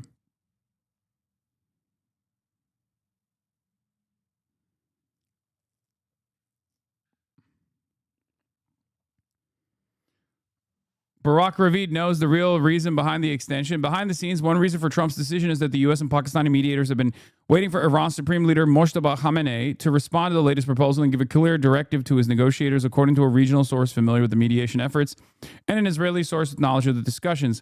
Khamenei is expected to give his response on Wednesday, the Israeli source said. The Iranian negotiators said they are waiting for a green light from the Supreme Leader, the regional source said.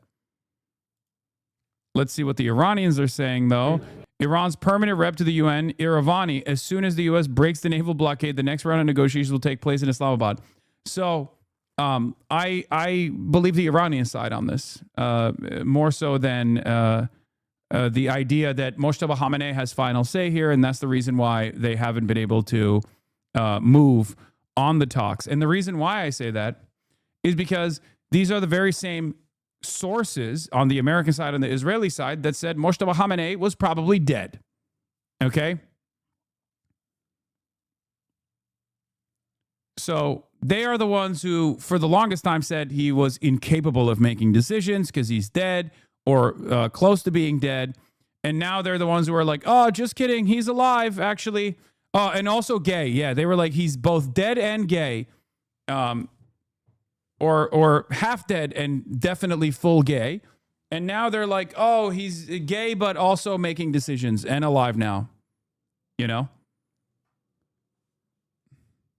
He's probably not well. I mean, I suspect that he is not doing great. That makes sense. If he was struck as well, I believe that. But yeah. I'm gay and Lebanese. Who said he was gay? You don't remember? The New York Post and Trump? Trump himself said it. Trump was like, I've heard he's gay. That's what Trump said. The fuck? They actually called him gay? Yes. Yes, dude. Long gone are the days of previous titans warmongers who were bloodthirsty all the same, but at least they had like some kind of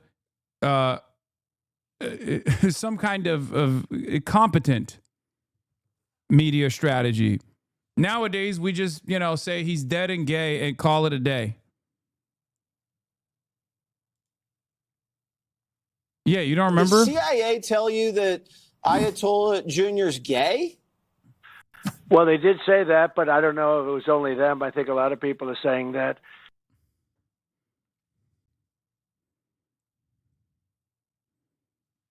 That's what this is. That's what we're doing. That's what we're fucking doing. It's very hard to take these guys seriously. You know what I mean? Of the United States, it is violation of the ceasefire, and we told them that they should block this blockade. We have received some sign that they are ready to block it, and as soon as they broke this blockade, I think that the next round of the negotiation will take place in Istanbul. So they to them, we have not initiated the military aggression. They initiated the war against us, and we are ready. If they want to sit on table and discuss and find a political solution, they will find us ready. If they want to go to the war, in this case also Iran is ready for that. It was one of the conditions that we put that the ceasefire should be entire the region, even including the Lebanon also. Naval blockade of the United States, it is violation.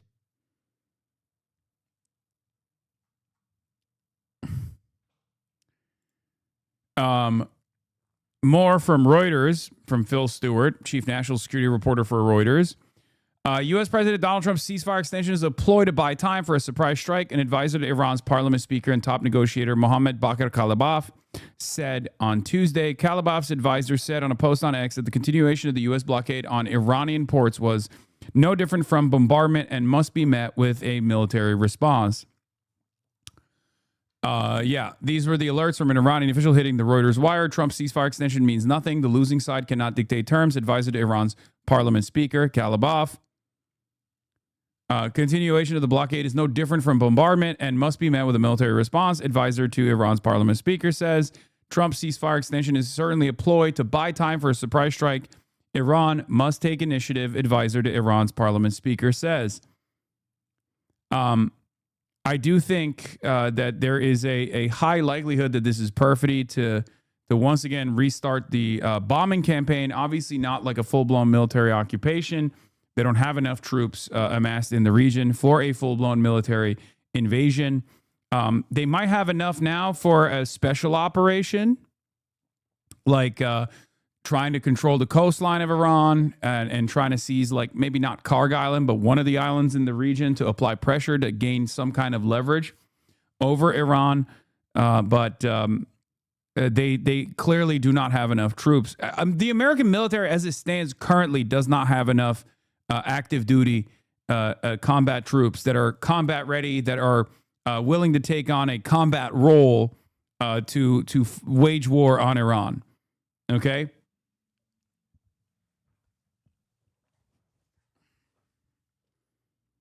The coastline is gigantic. They can't do it. I said one part of the coastline, not the entire coastline. They can't do the entire coastline. No. I said at most, they could try, and I'm not guaranteeing success here, but they could try to, yes, we do. That's literally not true. Oh my God, this guy is the same guy again. Yes, we do. That's literally not true. This is Mr. We got contingencies, gang. Mr. Gangy is back. Bruh, if you believe this type of shit, we have the largest military budget in the world. You crazy if you think half of the stockpile's gone, bro. The biggest military budget, yet still low stockpiles. Sure, bro. China would have been done. China would have been done if that... What? Would have been done that if they were serious? It's not that hard. That don't mean shit, bro. Iran losses hundreds of millions of dollars every day because of the blockade. They don't control shit, bro. Yes, you did. What way should they be punished for the massacres? Bro, why is he saying this shit? Lamau Trump is clowned out. He sounds scared. Keck W, here we go. Bro, Iran literally loses money from that. How is that beneficial? Hassan, explain. How do I begin? Where do I go with this? My guy is back every day. It's been 50 fucking days. And this guy comes in here, sees everything that I said to be true, and still moves the conversation to a different goalpost every day. Respect. Okay, respect. I wish I had the confidence that this guy has in America's military superiority in anything. Okay, I wish I had this level of belief in anything. Myself, someone else, the international socialist movement, you know, anything at all. This guy has unbelievable confidence in America's military capabilities when every single day America shows its ass.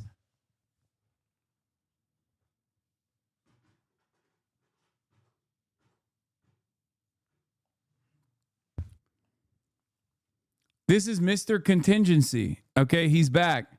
I'm actually a fan of you, big bro. I'm a fan of you. I've become a fan of you in this time frame.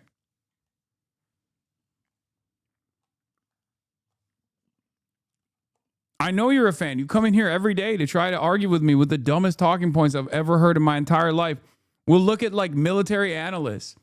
We'll look at military analysts conforming the reporting of CSIS, talking about the missile stockpiles diminishing, which is literally something that Trump's main general warned about ahead of this military campaign. And this guy will go, nah. His answer is, nah, it don't matter. It's so awesome. It is so awesome that you got General Dan Kane warning that what is currently happening right now would have happened if we waged war with Iran. You got 50 plus days of diminishing stockpiles, utilizing standoff munitions that were for a peer adversary or a near peer adversary like Russia or China. Okay. You got CSIS reporting being confirmed by insiders in the Pentagon, by mainstream media outlets, like competent military analysts warning about the exact same thing, once again, that General Dan Kane said 55 days ago. And he's still like, well, guess what? Guess what? I don't believe it. How do you know that actually happened?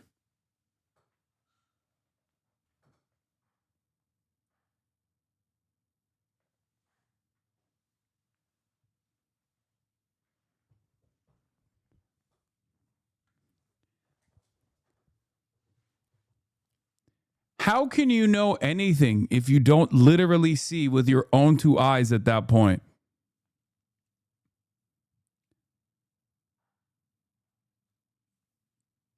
There's not, like, the answer is like the only thing that you can confirm is observable reality that you observe with your own two eyes.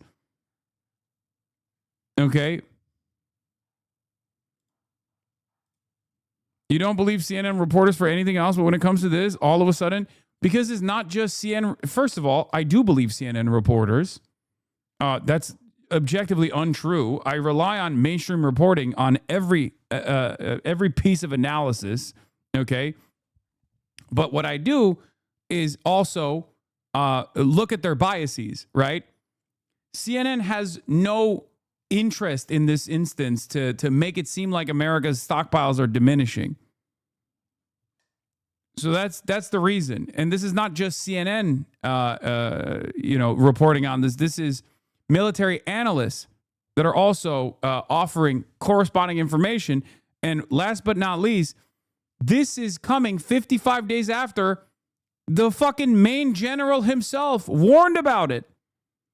At some point, you have to look at the overwhelming amount of evidence here and assume that there's probably a little bit of veracity to the claims being made. Okay, guys, enough dogpiling Hassan's favorite chatter. I'm sorry you will never be Hassan's favorite chatter, but you certainly won't get there by being mean. You will get there by being stupid. That's not true.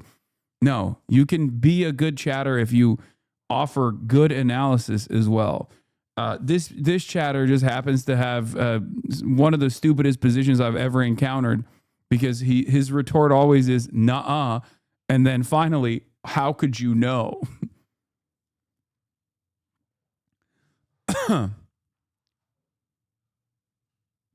Your tweet is so confusing. Is it your rage plus another guest for Chad Weiss, or just rage? No, secret guest for Chad Weiss as well.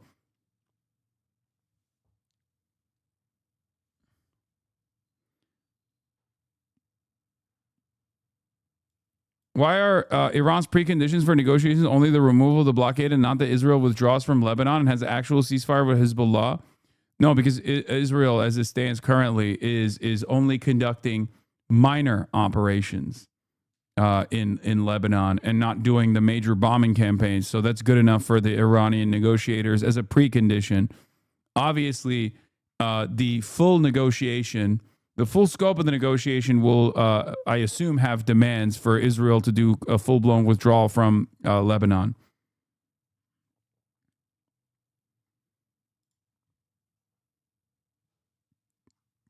Before the Iran war began, Joint Chief of Staff Chairman General Dan Kane and other military leaders warned Trump that a protracted military campaign could impact U.S. weapons stockpiles, particularly those that support Israel and Ukraine. We and others previously reported. Okay? And guess what? Lo and behold, that is exactly what happened. That's what I'm talking about. You can't say, oh, you don't believe in CNN reporters. I do believe in CNN reporters. I believe in real reporting. I cover plenty of news that comes out of CNN that I do agree with.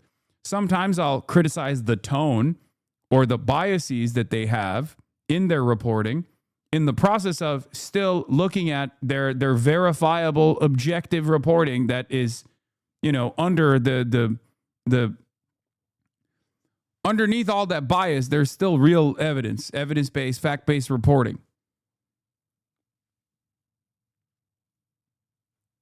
I don't believe in Iowa. Yeah. Iowa doesn't exist. Why? Well, I've never been there. So how could I know that it exists in reality?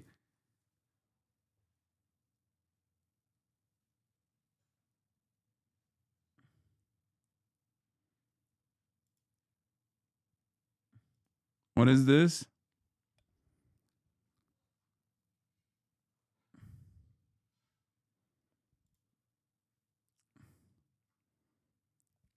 Anyway, let's finish this Trump idiocy and then we'll move Great on. honor to be working. I think Tim Cook, I see he's retiring. I wrote a piece about him today, and I got to know him very well. I wrote a piece about Tim Cook. What the fuck? Fantastic person, did an unbelievable job. And I say it respectfully, but if Steve Jobs had lived and ran the company, it might have done good, but it wouldn't have done, I think, nearly as good as the job Tim has done. And I got to work with Tim, so I really know it. I know what I'm talking about. He's a very unusual guy. He gets things done. Mr. President, yeah, we did read your entire Truth Social post. I just want to return for 1 second and make an analogy here. You saw what inflation did to the Biden legacy and administration. So 22% price increases. By the time he was leaving, it was down to about where it is now, about 3%. But not a single. It was down to 5%. It wasn't down. Well, to 3%. Or 3, but not a single and the reason person. it was down was because I had won the election, and it started falling after I won the election, and I started getting prices down from right after November 5th. If you needed to prevent that from happening, let's say Chair Warstock, for whatever reason, there's some type of energy shock, who knows, with the blockade. Let's say that things got too hot. At that point, just to make sure there was no inflation, would you allow him to raise rates or not cut rates? Would there ever be a period where you could see that was something that a Fed chair needed to do? And if you said he might have an office right near yours, he might not want an office right next to yours, sir. I don't know. After what happened to Jay Powell, you might want to be across in those new digs, maybe. Maybe I'd like him next to me. Actually, it's not a bad idea. Maybe Jay Powell did us a big service in retrospect. I call him too late. He's just too late. He's always too late, except when it came to before the election, but that didn't quite work out well for him. So the answer is I want Kevin. I think Kevin's great. He's sent Trump interview, AOC, Shoycott, AOC. You see me, little bro. No one cares about Trump. Shoycott, AOC beef. Shoycott, AOC beef coverage, little bruh. Buddy, are you okay? What do you think is more important? What do you think is more important right now? The motherfucking president talking about the next steps potentially, or your own personal hatred for Shoycott Chakrabarti. Lem FAO, 100 million from Stripe. Lem FAO, 100 million from Stripe. Yeah, it kind of feels like you have a personal stake in this. Like you don't like Shoycott Chakrabarti because he happened to hit the fucking lottery by being the founding engineer of a company that made him hundreds of millions of dollars. And now you're like, oh, that's the reason why he's, an unsavory fellow. I can't trust him. He's not trustworthy, which is fine. I mean, I had my skepticisms as well. casting in a true sense. Okay, But I think he's going to do a great job. I don't understand why you think that is like the most important thing that we need to get to right now. I've been in favor of interest rate rises to stop inflation. I think it sort of is effective. But there's one thing, and nobody ever talks about it but me, unfortunately. So I'm sure it's not correct. What did he say? I think it is. We should have the lowest interest rate. I'm just in the LARPing. world. I When live I in was a young Louisiana. guy growing up, we always. Bro, you're fucking cooked anyway. You live in Louisiana. You're fucked. Had the lowest interest rate worldwide. We always did. And then 15 years ago, 20 years ago, it started where Switzerland and other people had lower rates than us. And I just had a thing with, if you take a look at some of the, let's call them like elite countries. They're only elite because we allow them to walk away with $30 billion and $40 billion a year, but I don't do that so much anymore. Yes, I have looked into Xavier Becerra for California governor, and I don't like it, okay? I don't like it.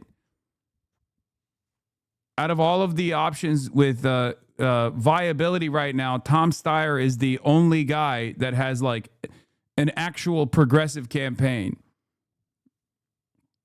Xavier Becerra is now being looked at by Gavin Newsom as like the real viability pick. Xavier Becerra was somewhat progressive. Here, just go to the lever for reporting on Becerra. Becerra is no. Okay?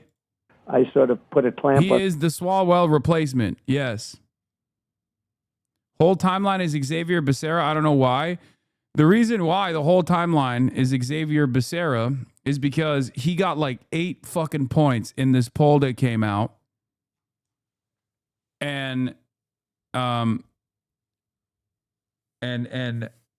that's the reason why they're pushing for him aggressively, because they want to collapse all of the remaining centrist support behind him.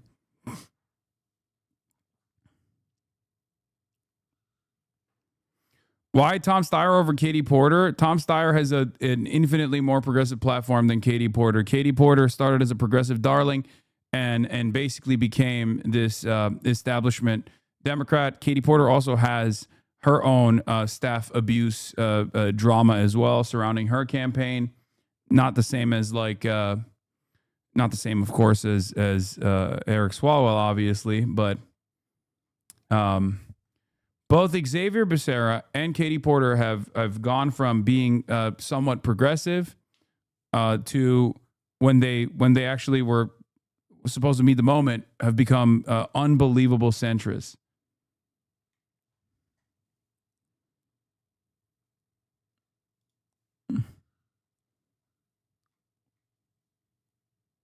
Xavier is pronounced Javier, by the way. All right, that apologies. With the tariffs and charges that we charged them, because they were elite, because they were making billions and billions of dollars from the United States, larger, and other reasons. And they run a good Becerra, operation. when he but was it's at easier to run the it good when he was you at the make that- HHS, did here. We'll do it later. We'll do it much later. money, where we have these massive Yeah, deficits. Our Revolution endorsed Tom Steyer recently. It's with you take a look at some of the countries, but Switzerland is one. They talk, oh yes, we are a small and brilliant. Well, they're brilliant because they pay us almost nothing. Now they pay a little bit. They should pay much more. We'll get that up a little bit. But if you take a look at Denmark, you take a look at all these countries, you think of them so good. They pay such a low interest rate.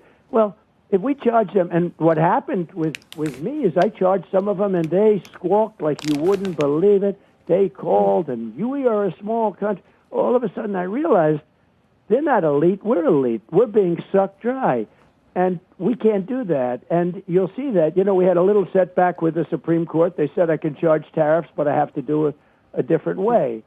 And because of what they did, we have to pay back $160 billion. All they had to do is add one sentence, just one sentence.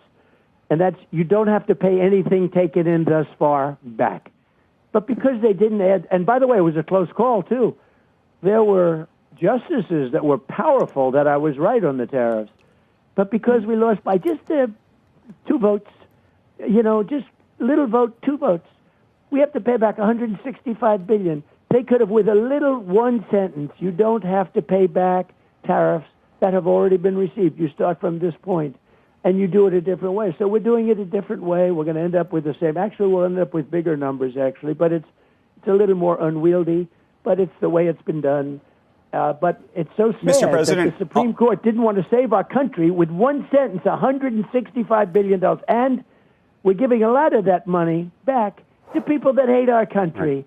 So I'm not happy with the Supreme Court, I'll be honest with you, okay? Mr. President, on that topic, there's a whole number of very large companies, including Apple and Amazon and others, that have not sought reimbursements yet for the tariffs, meaning they haven't tried to collect refunds. And from what I understand, part of the reason that they have waited is because there is a worry about, frankly, offending you. Would you find it offensive for them to try to collect a refund? I think it's brilliant if they don't do that. I actually think if they don't do that, they got to know me very well. I'm very honored by what you just said. If they don't do that, I'll remember them. I will tell you that, because I'm looking to make this country strong. Supreme Court could have helped us. Now they have birthright citizenship. They'll probably rule against us. No country in the world has it. Tom Steyer going to say genocide on your stream? I know. He wasn't able to. And yet, his position on Israel is still the strongest out of all the top candidates with viability, the top 2 being Republicans who are super pro-Israel, super pro-genocide, and others who can't even get themselves to criticize Israel at all. Now, before you say Ramsey Robinson or Butch Ware, yes, I'm talking about the candidates with viability this close out from the race. They have not been able to reach a significant audience. They have their own issues as well. I'm not going to get into it. But with all of the top candidates with viability, Katie Porter and Javier Becerra, neither of which have a position that's even remotely close to our side on the issue of Israel, as opposed to Tom Steyer. It's horrible for our country. And I just see it, I see some of these Republicans that are nominated by me asking real bad questions, and looks like maybe we're going to lose that one too. Look what happened with NIL. They destroyed college sports, the court system, destroyed. So hard to put that one back, Humpty Dumpty, so hard to put that one back together. We had 150 years of... I'm not voting for Steyer. I'd rather just not vote. Okay. I mean... fine.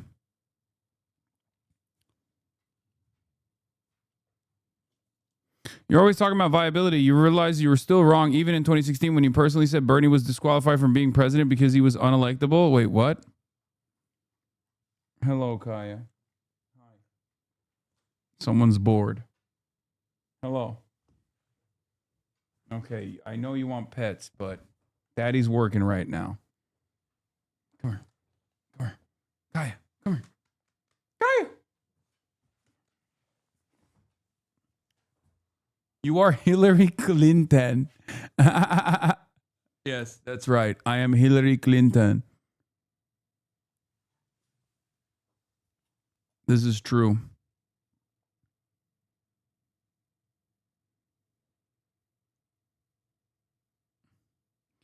I am Hillary Clinton.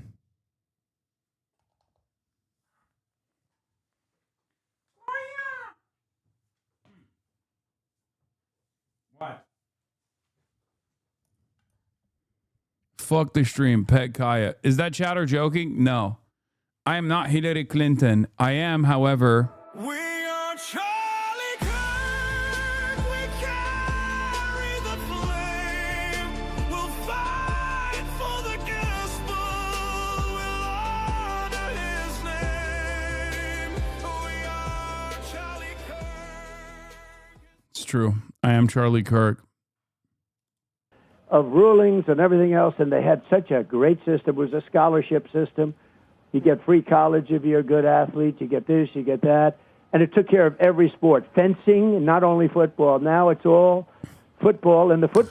Okay, dude. All right, fuck it. I'm not listening to the rest of this shit. I don't give a fuck. All right. It's just so annoying. Anyway, Sirota wrote a scathing article on Javier Becerra. When I think about California's governor race, there is one thing everyone needs to know about Javier Becerra. As California's attorney general, he demanded the HHS secretary use existing law to lower medicine prices. And then he became the HHS secretary and literally refused to do that. And to be clear, this was depressing because there really was so much potential. Becerra came into the HHS job as an advocate of a set of things he refused to be an advocate for once he was in office. It was bad. Okay? That's the problem. Xavier? What the fuck? Which one is it? Oh my God. I don't know. Is it Javier? Is it Xavier? Is it Xavier? Oh my God, you guys. There has been 3 different versions of it now. I don't know. I don't know what to say. I'm not saying it right. I'm sorry. It depends on the person. Javier?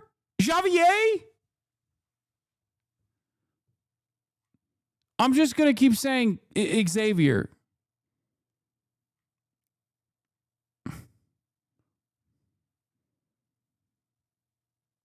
Would it kill you to listen to how a person pronounces their own name? I don't know if you noticed that, but I don't know how he pronounces his own name, which is why, first of all, let's be real. There is no way that he pronounces his own name in the 4 different styles that people have yelled at me over in the last hour. Now someone is saying caviar.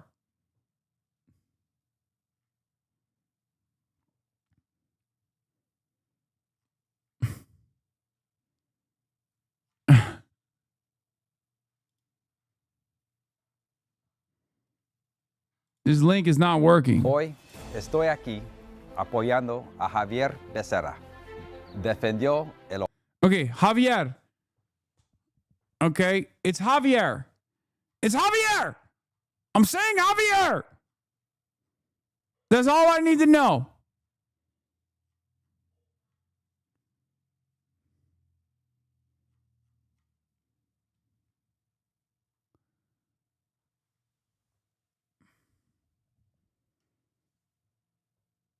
You just got Latinx, buddy.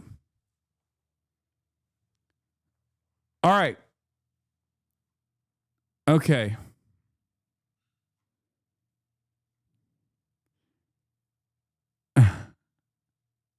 I didn't hear him say that himself, though. Well, he was standing next to him and he didn't correct him. Okay?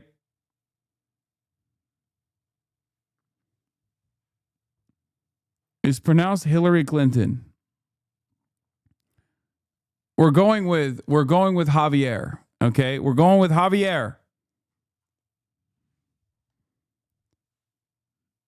Mi gente.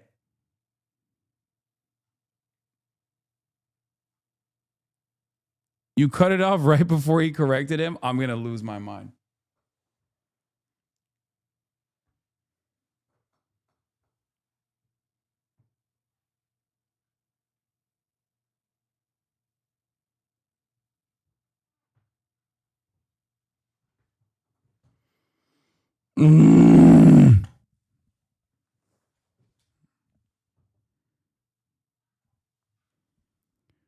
Okay. Anyway, this is some of the main reasons, and this is one of the biggest reasons. But outside of this, you look at his proposals, and they are nowhere near as progressive as Tom Steyer's are. Okay?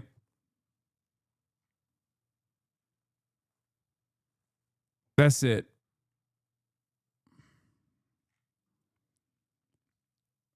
And that's perhaps the reason why Gavin Newsom has decided to lean into him.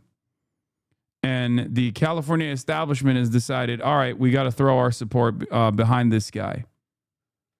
Okay?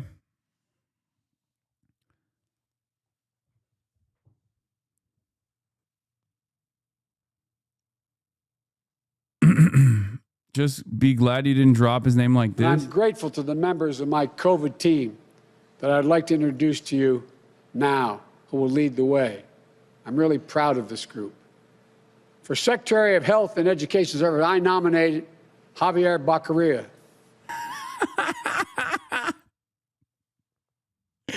Javier Baccaria.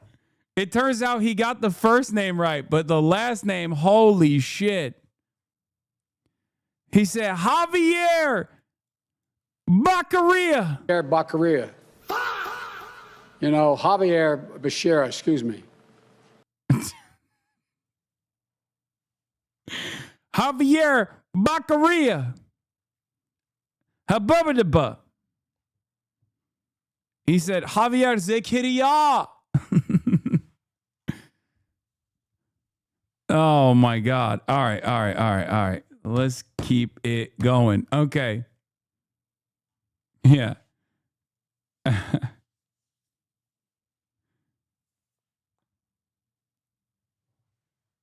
Throwback when Jill pronounced bodega as Bogeda. Baugida? That's awesome. Anyway, he said Macarena. Trump's decision contradicts, by the way, Barack Ravid in Hebrew is also posting these funny emotes, which I like. Trump's decision contradicts his own statement on Tuesday morning that he does not want to extend the ceasefire. While the move signals that he is not interested in resuming the war, he risks undermining his leverage. Both the absence of pressure from an approaching deadline and the damage to the credibility of the American military threat. Aw, womp womp. There is also a Hamid Reza Azizi assessment. We're going to be reading Back to No War, No Peace. The extension of the ceasefire for an undefined period while a naval blockade remains in place against Iran is widely viewed with Iranian debates as a highly unfavorable scenario. Some commentators even describe it as a worst-case outcome. Some commentators in Trita Parsi. As it effectively reverses Iran's earlier strategy of attritional pressure and redirects it back onto Iran itself. In this situation, Iran is placed in a state of suspension, neither war nor peace, which Iranian leaders have explicitly sought to avoid since the outset of the conflict, preferring instead a decisive conclusion. From Tehran's perspective, statements by Donald Trump and the current trajectory suggest that the shadow of war continues to loom over the country and its already strained economy. At the same time, the United States retains freedom of action, preserving the option to re-escalate militarily at a time of its choosing. This dynamic is further compounded by the ability of Israel to choose or to continue to operate in a gray zone environment. Taken together, economic pressures through the blockade, strategic uncertainty, and continued low-intensity confrontation, this scenario is seen as gradually eroding Iran's remaining strategic capacity. Over time, it could also intensify internal divisions among political factions, making crisis management more difficult for the leadership. Behind 339, thank you for the 25 gifted subs.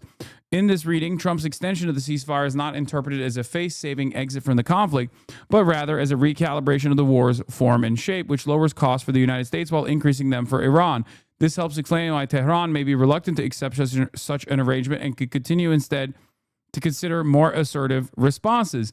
Much will depend on whether the naval blockade is enforced in a substantive way or remains largely symbolic. A key potential trigger for renewed escalation would be any further interdiction or seizure of Iranian vessels. Such an incident could be framed by Iran as a violation of the ceasefire, potentially prompting a military response against U.S. naval forces and leading to a return to active conflict.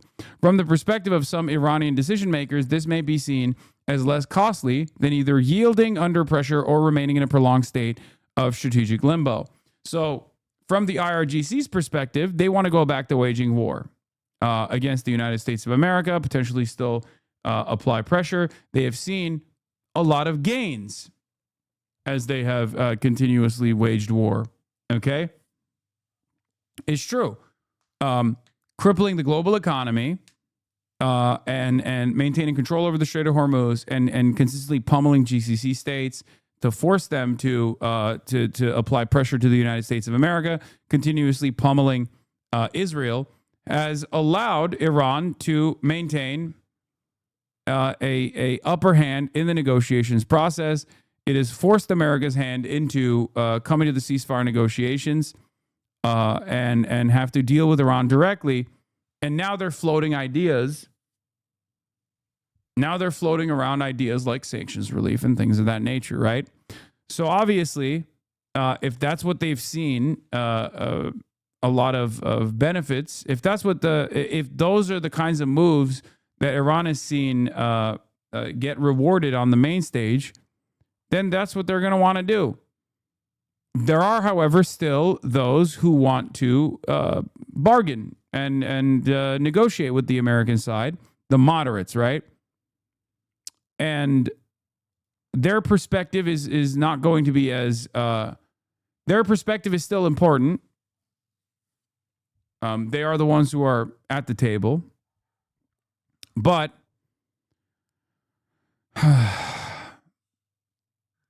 this current situation where they're in limbo, where the American blockade continues, which the Iranian side is saying is a violation of their preconditions to even get to the table, mean that as long as the American blockade continues, Iran doesn't negotiate. And while Iran doesn't negotiate, they're also not fighting. So we'll see. So Trump's extension of the ceasefire is one-sided. Iran says they didn't even ask for an extension for the ceasefire. They're trying to make the most of this to say, like, look, they're retreating. And in some ways they are, right? If America was continuing the war effort, if this was so beneficial for them, they would continue bombing Iran. They haven't achieved any of their military objectives by bombing Iran, which is precisely the reason why America has extended the ceasefire while Iran has said they did not make any demands to do so. What America has to do is end the secondary blockade, allowing the Iranian side to let vessels through as long as they still abide by whatever the Iranian conditions are, which I assume is still maintaining some kind of toll system. Having said that, let's take a look at John Goetsheimer and Chris Goetjes on the Chris Goetjes report. Continues to carry out what it defines as acts of aggression. Iranian forces will respond accordingly. Tehran's 10-point proposal submitted before the first round of Islamabad talks is Chris Hedges. Okay, Goetjes doesn't work for Hedges.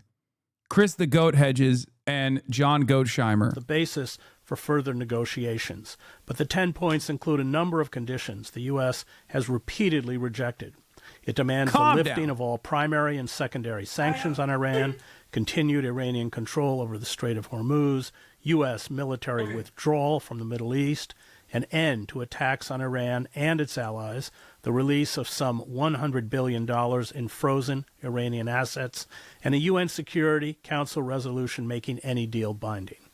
So where are we? Is the Trump administration ready to make concessions in the face of Iran's ability to strangle the global economy by shutting down the Strait of Hormuz?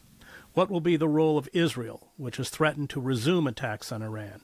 With perhaps only 5% of the pre-war 20% of the oil and natural gas making its way through the strait, how much more can the global economy, already under severe distress, endure before it triggers a global economic crisis?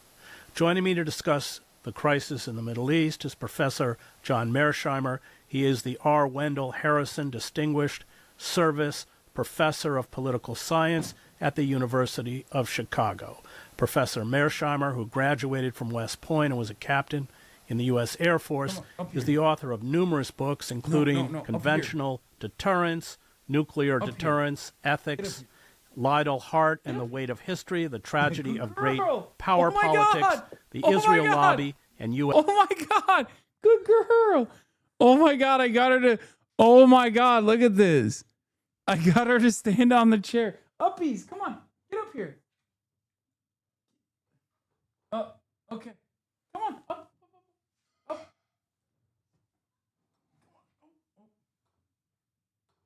Hold it. Come on. Oh, no.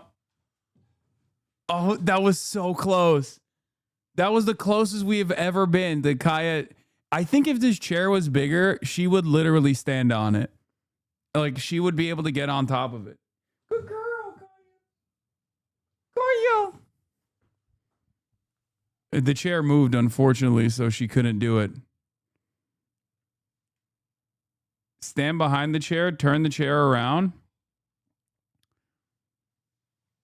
Give her your chair. My chair has wheels on it, so she can't sit on it. Hold on. Okay, well, this is important. Well, let's see if it... Kaya, come here. Come here. Uppies. Uppies. Uppies. Oh, my God, yes. Up, up, up. Uppies. Kaya. No, no. She don't fuck with it. She doesn't like it. Look, you can't even see, but she's like, no, I'm not invested in this at all. Sorry. Not into it. The hell? Oh.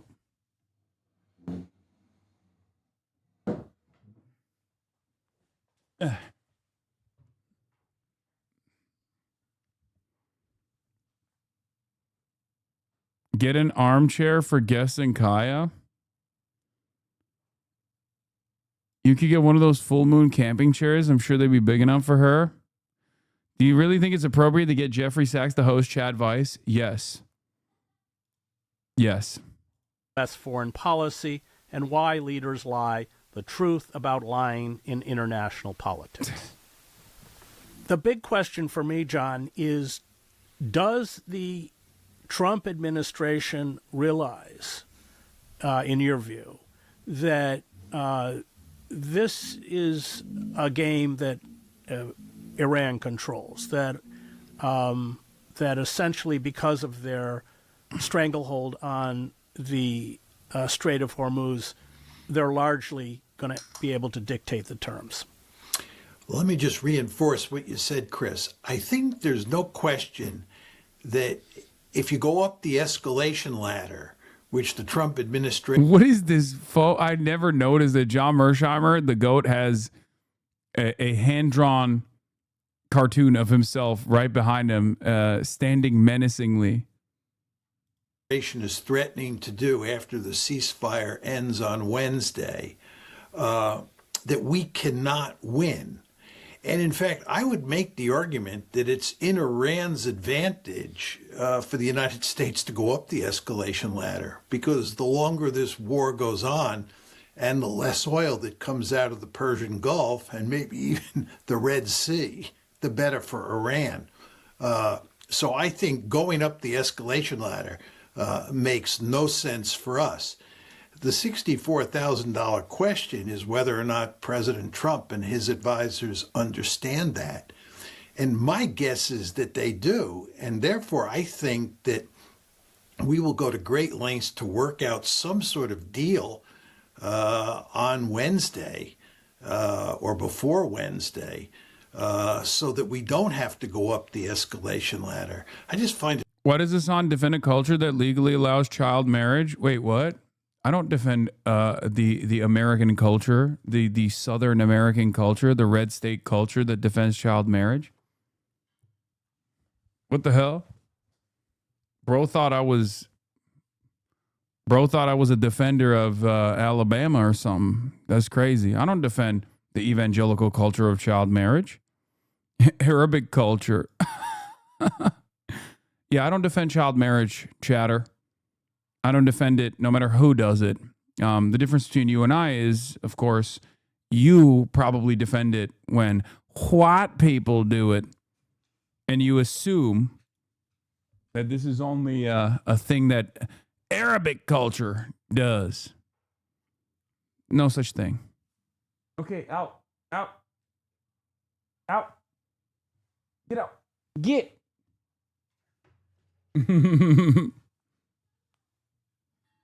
It's hard to believe that the administration would be interested in escalating. But, you never know with the Trump administration and with President Trump in particular. So it's hard to say for sure. But I don't see them going Bro's up the trying to escalation Uno level. reverse to avoid criticism. Buddy, if you can find a single instance where I've defended child marriage, I'll give you a fucking $1 million, okay? There is no Uno reverse here, you fucking idiot.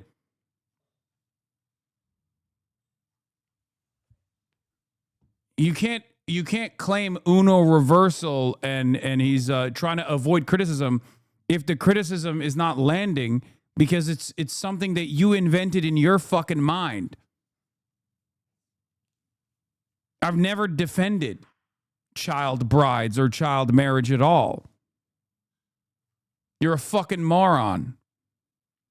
What am I supposed to do? Avoid criticism when the criticism is just made up in your mind? I can't fight your demons for you, buddy.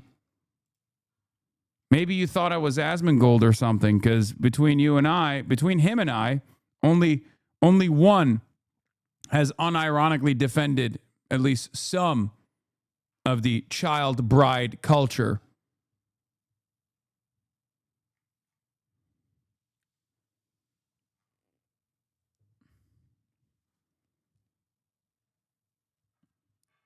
There's only one political movement in the country that I live in that is actively trying to keep child marriages intact, and that is a political movement that I oppose, evangelical Christianity. Even if it's not the entirety of the evangelical Christian movement, it's more often than not Republicans who do defend child marriage, who do actually try to keep it legal.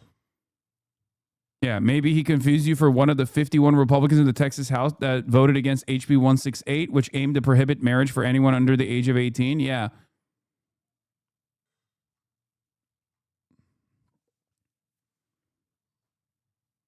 What happened?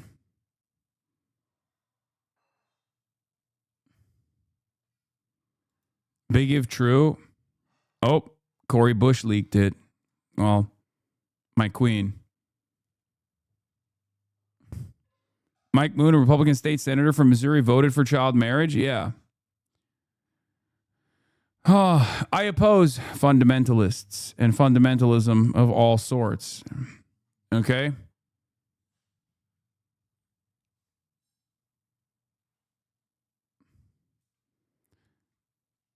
You can't be openly in favor of Donald Trump and then act like you give a shit about pedophilia when Donald Trump and his closest in his circle are all up and down the Jeffrey Epstein list, okay? It's totally ridiculous. I think they'll try to craft a deal. And if they don't have all of the essentials in place, they'll just extend the ceasefire. So that's my surmise as to where this one is headed. I want to ask you about the 10 points because many of these points, the removal of U.S. military bases from the region, continued control of the Strait of Hormuz, these are pretty bitter pills. What is this? He defends the Iranian regime all the time. They legally allow child marriage. America does not legally allow child marriage. Do you get it now, dumbass? First of all, I like that you have invented even more ridiculous claims, okay? I just don't want Iranians to die, buddy. For the United States to swallow. I think there's no question about that. I often say that, if you look at what people are talking about in terms of a settlement this week, what they focus on is the nuclear issue, and what they really focus on is And yes, America does allow nuclear child marriage, you fucking idiot, which I oppose. As an American, I oppose it. Why are we having this conversation? We're watching Goat Talk, okay? We're done. We're done with these silly distractions. It's Goat Talk time. It's Goat Talk. Fucking hate dumbasses, man.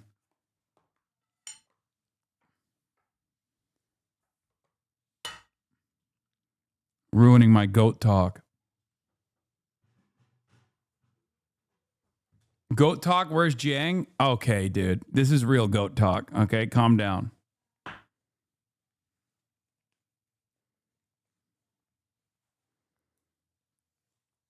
Right in front of my salad while I'm watching goat talk, you're over here doing this bullshit. We're doing real goat talk, not fake goat talk. Professor Jiang is fake goat talk, okay? Chris Hedges frowns at child marriage. Chris Hedges frowns at everything. That's just his automatic, that's just his face. Enrichment issue. Hardly anybody seems to be saying anything about things like reparations, sanctions, who controls the Strait of Hormuz moving forward, what about American military bases in the region, and furthermore, the Iranians are deeply interested in getting some sort of security arrangement put in place so that Israel and the United States don't attack Iran again in 6 months. These are hugely complicated issues. There are a good number of them, and I think they have to be settled as well as the nuclear issue. But even on the nuclear issue, Chris, it's not clear to me where this all leads. The United States would like to eliminate Iran's nuclear enrichment capability completely, but it seems quite clear that the Iranians are unwilling to do that. Furthermore, it seems that the Americans or the United States and the Israelis want all of that enriched uranium that Iran has, the uraniums that is enriched up to 60%. They want it taken out of the country. But the Iranians have said very clearly that that's not going to happen. Obviously, some compromises are going to have to be made here, but those compromises will not be easy to make. I don't think they'll be made quickly. And then the question is, how is Trump going to sell them, especially to the Israelis and to Israel's supporters in the United States? So what we're saying here, I think, is that even on the nuclear issue alone, it's a very complicated matter. But when you throw in all the other issues as well, it's just hard to see how you get any sort of what one might call meaningful peace agreement. You have the Netanyahu government threatening to resume attacks on Iran, even unilaterally. And the other question is how much influence Jared Kushner and Steve Witkoff, I mean, two utterly inept negotiators, of course, but two, and let's call them what they are. I mean, they're Zionist assets. Are they able, as they were with the inception of this war, to sell the Trump administration on resuming on what Netanyahu wants, which is resuming attacks? Look, I think even without Kushner and Witkoff, who are Israeli assets for sure, there is so much pressure from pro-Israel forces in the United States on Trump that there are real limits to what he can do vis-a-vis Iran in terms of making concessions to the Iranians. But the problem here is that Trump is also feeling pressure from the other side. And what I mean by that is if he doesn't settle this, and especially if he escalates, as the Israelis would like him to do, then we're heading on a course where the international economy is going to go off a cliff. I mean, the incentive for President Trump to settle this conflict as quickly as possible has mainly to do with economic considerations. There's a great danger here that if we continue on this path, and again, if we escalate especially, that this will have disastrous consequences for the world economy, which includes the United States. And of course, that will have disastrous consequences for the midterm elections. So Trump is desperate to shut this one down. So he has that pressure on one side, and then he has pressure from Israel on the other side. And again, we cannot emphasize strongly enough that Israel has no interest in settling this war. Israel wants to see Iran finished off. They want to see Iran decisively defeated. And as we both know, if anyone has won this war at this point and is likely to come out of this war as a winner, it's Iran, not the United States. Well, given that reality, the Israelis are going to continue to put pressure on the United States to stay at war. So I would argue that even if President Trump is able to extend the ceasefire and get a framework for a future agreement in place, the Israelis and their supporters in the United States will be working overtime not to make that framework morph into a peaceful agreement. They'll be working overtime to undermine that framework and get the United States back at war with Iran. One of the fascinating kind of subtexts of this was Lebanon. Israel, almost when the ceasefire began, started pounding Lebanon. But Trump, said it had to stop. I mean, Israel's has a very kind of elastic vision of ceasefires. It's still attacking Lebanon, but this was a fundamental demand on the part of Iran. They said, well, we've stopped attacking GCC bases in GCC countries with your allies, so you have to stop attacking our allies. This is a regional ceasefire. And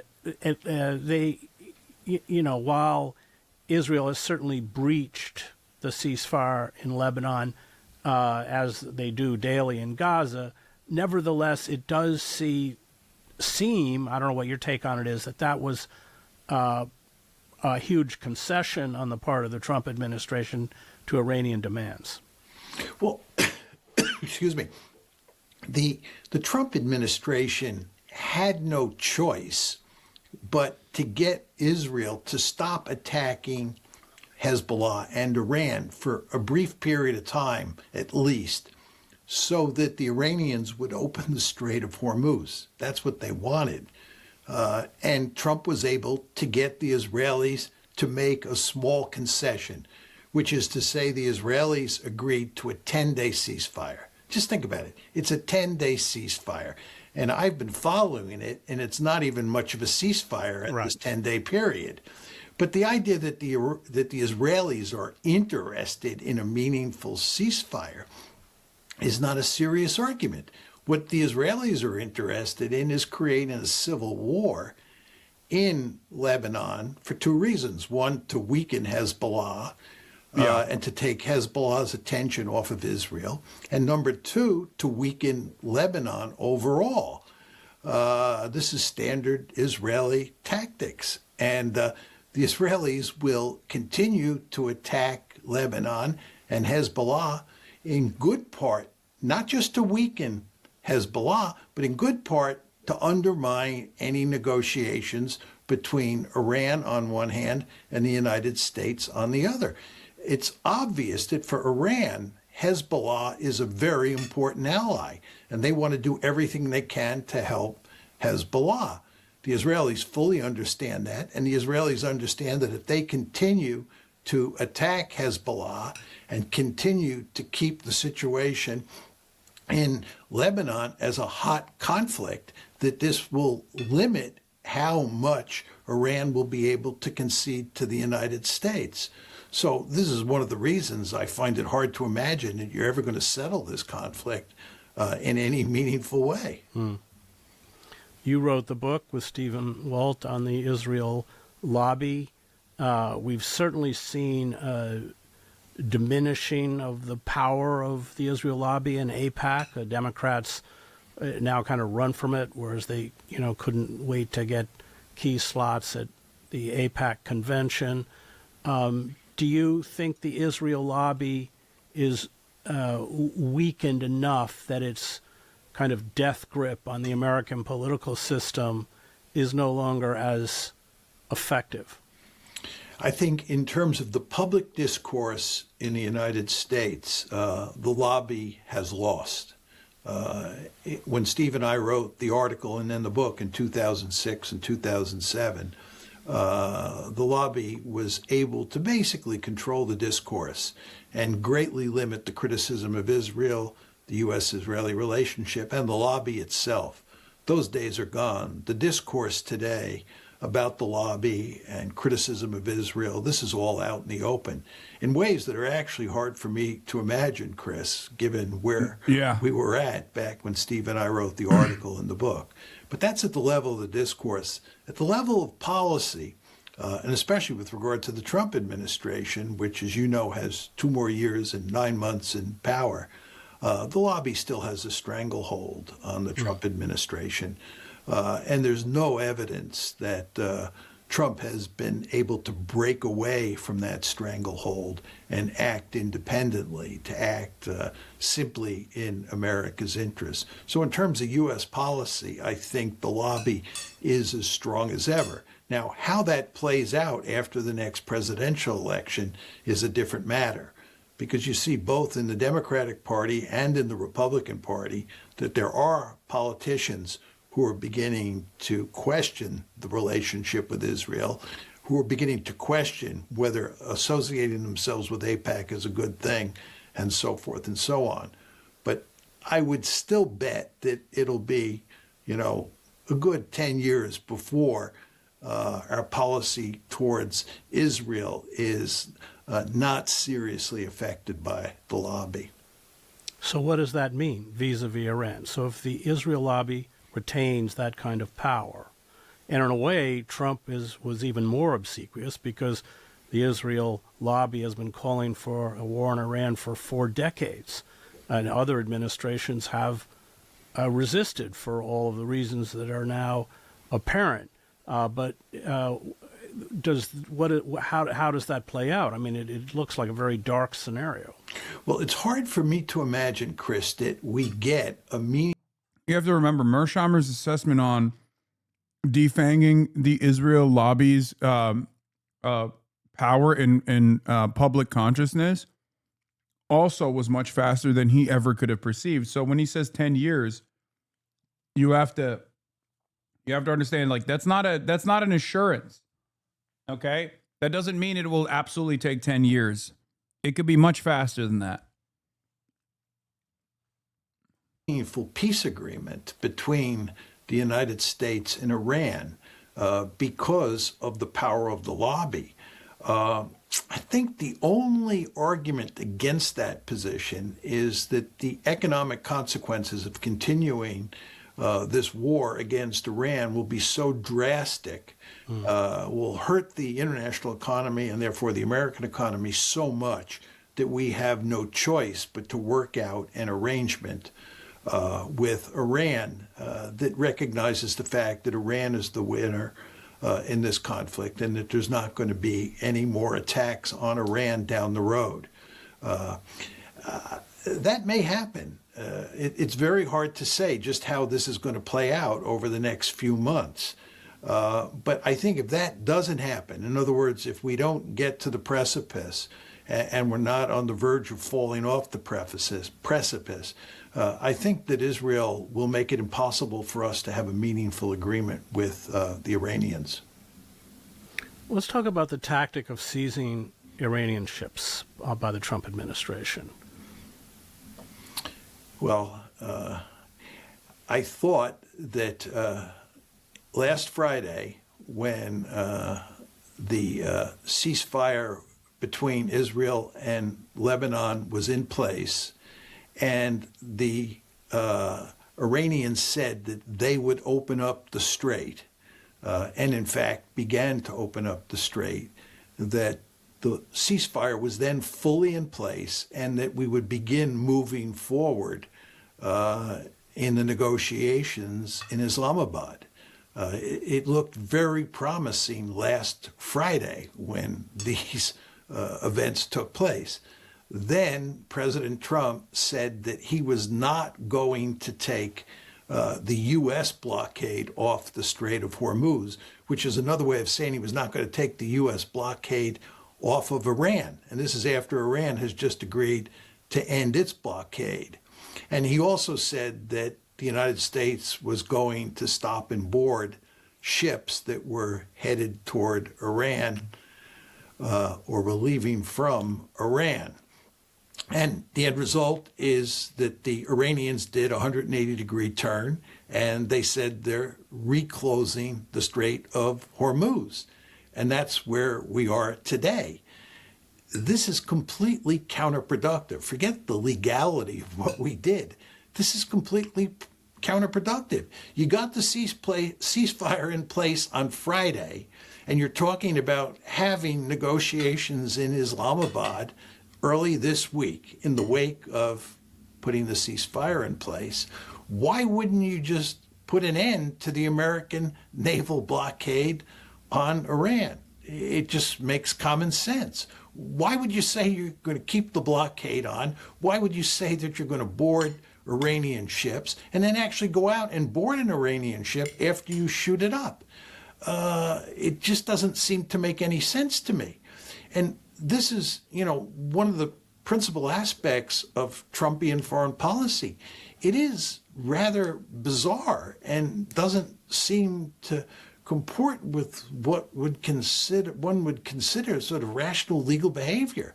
So I, to be honest, don't understand what's going on here. Isn't it in their interest to have Iranian oil on the market? I didn't mention that, but you're exactly right. That's why we were allowing Iranian oil to come through the strait out into the global market.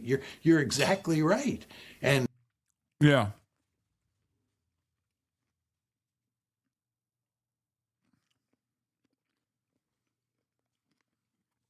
It doesn't make any sense. If the goal is to alleviate some of the pressure that our allies are experiencing in this energy crisis, and that is America's ultimate responsibility and ultimate role, then continuing the blockade or adding a secondary blockade to the Strait of Hormuz is the most idiotic move that you could possibly do. And it makes no sense because it's just Donald Trump hurting his own ultimate goals here.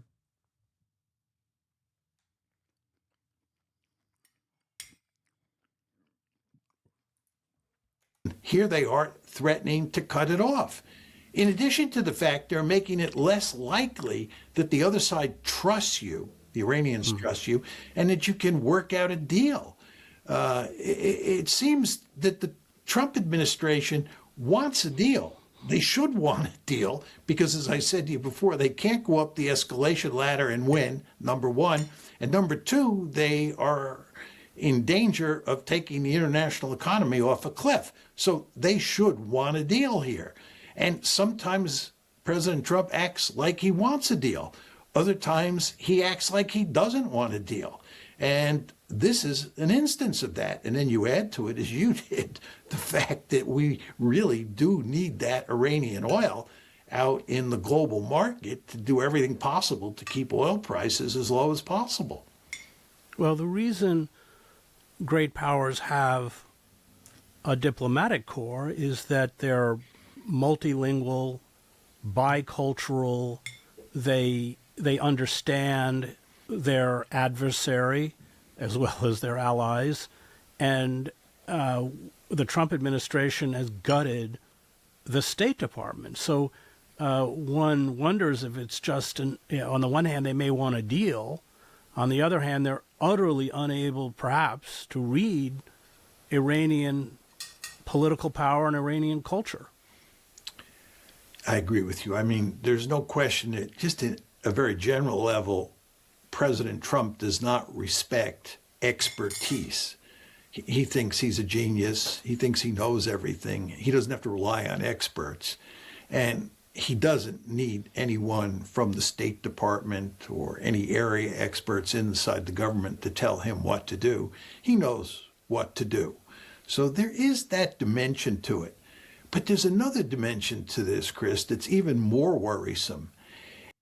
Yeah, at the end of the day, no matter how sound your analysis is, if one of the two parties is just not playing by any rules or any reason, like if one party is behaving in this unbelievably illogical manner that where they keep scoring own goals over and over again, it's going to be quite difficult to conduct proper analysis. And that is that it sometimes strikes me that President Trump is a mad king. I don't know if you read the story in the Wall Street Journal about what life is like inside President Trump's White House in the course of this war against Iran. And the story is told in there, and the White House has not refuted this story, that after those two pilots were shot down earlier this month, and President Trump was told about this, he was hysterical. He was hysterical for a few hours. He was just beside himself with rage, to the point where his aides had to keep him outside of the room while they decided how to deal with the problem. And occasionally, one of the aides would go out and brief him on what was going on. You want to just think about what's going on here. Here is the President of the United States in the midst of a serious crisis. An American fighter plane, an F-15, has been shot down inside of Iran. There are two pilots who are missing. They have to rescue them. And this is going to take some careful planning. This is a crisis. The President of the United States is throwing a tantrum, an hours-long tantrum, according to the Wall Street Journal. Again, to the point where he has to be taken outside of the room. Can you imagine this happening with JFK during the Cuban Missile Crisis? It's unimaginable. It's unimaginable to me that any president would act this way. And it's very interesting how little attention this episode has got in the mainstream media. But it, I think, speaks volumes about the dangers that we face with President Trump in control. If we get into a really serious crisis, something beyond the actual war that's now taking place that threatens to escalate, that involves maybe China or Russia, and he's in charge, this is a very frightening thought. And I would imagine in that circumstance, he'll be pushed out of the room again and his aides will take over. But what does that tell you about the United States? And just one final point on this. You want to remember that President Trump is the kind of person who thinks he knows everything, and therefore even his aides don't matter that much. He is the ultimate decider, period, end of story. And if this is our ultimate decider, if this is our sovereign in an extreme crisis, I think we're in real trouble. Well, he was reportedly against the advice of his military and intelligence chiefs. He believed the Iranians would not seize the Strait of Hormuz. Oh, absolutely. I mean, I think if you go back to the original decision to attack Iran, and you read, there were two New York Times stories on this whole matter. The second one was just filled with details.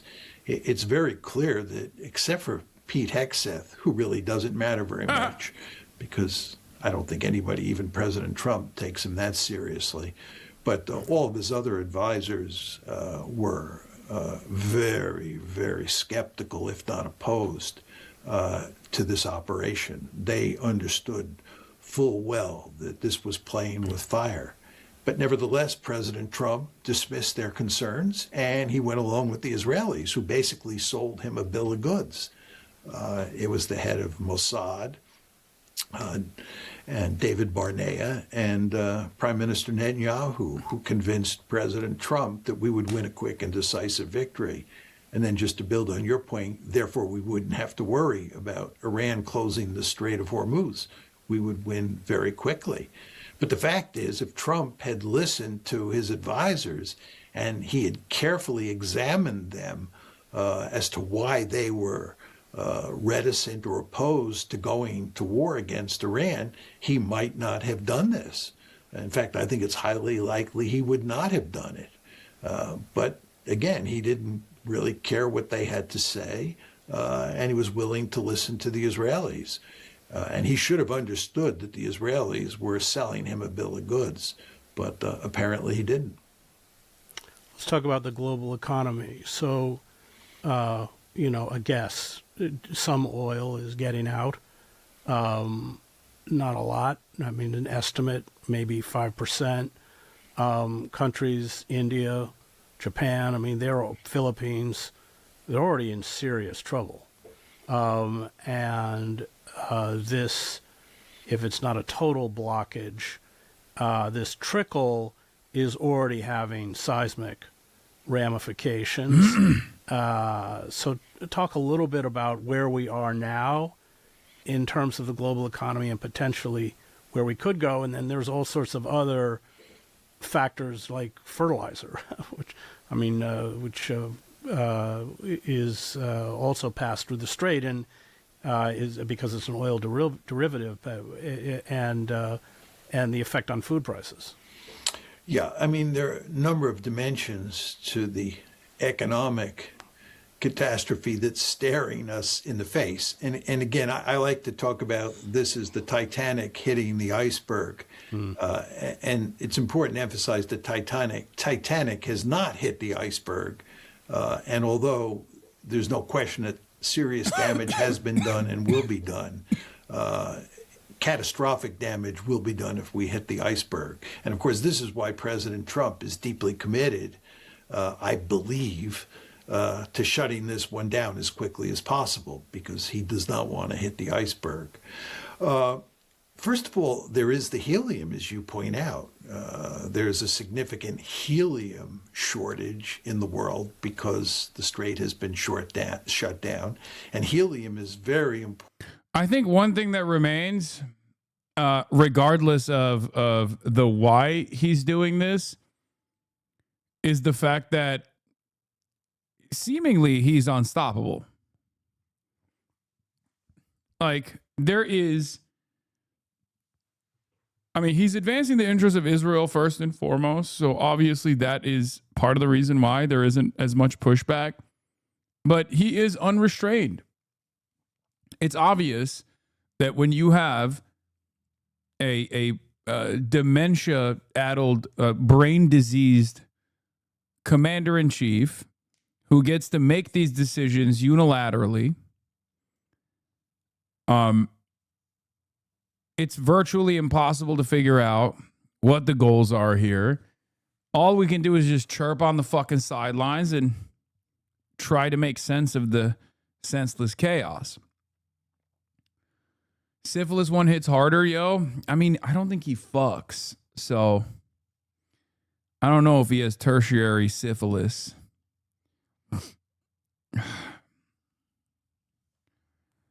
Important for producing microchips. Furthermore, there's been a significant slowdown in the amount of aluminum coming out of the Gulf, and aluminum. Do you think if Bibi loses the election, this all falls apart because Trump doesn't have a personal relationship with the replacements? No, because Israel's wishes are not being communicated to Trump because Trump loves Benjamin Netanyahu personally. I don't think Trump even likes Benjamin Netanyahu that much. Israel's goals are not being advanced just by Benjamin Netanyahu either. Naftali Bennett would have similar attitudes. He might be more pliant to American restraint, to extend a lifeline to Israel. However, there's no indication that he will move differently than Benjamin Netanyahu has. And last but not least, this has nothing to do with Trump's personal connection to Benjamin Netanyahu. Just as has nothing to do with Benjamin Netanyahu's singular ambitions. This is about the Greater Israel Project. It was being advanced before Bibi, and it will continue to be advanced after Bibi. There's also major swaths of the population that are on board with it, right? Not only has Netanyahu been able to build a governing coalition over and over again and has been in charge for the longer half of the last 4 decades, but this is a democratic project. Do with that information what you will, right? There is majority approval for this. So whoever comes next will probably either try to manage that and behave in a more restrained manner, at least in the interim, or they'll lean into it in the same way that Benjamin Netanyahu did. Really matters as well. Then there are the fertilizers. 30% of the world's fertilizers come through the Gulf, and hardly any are getting out. And this is going to have huge consequences for the production of food around the world.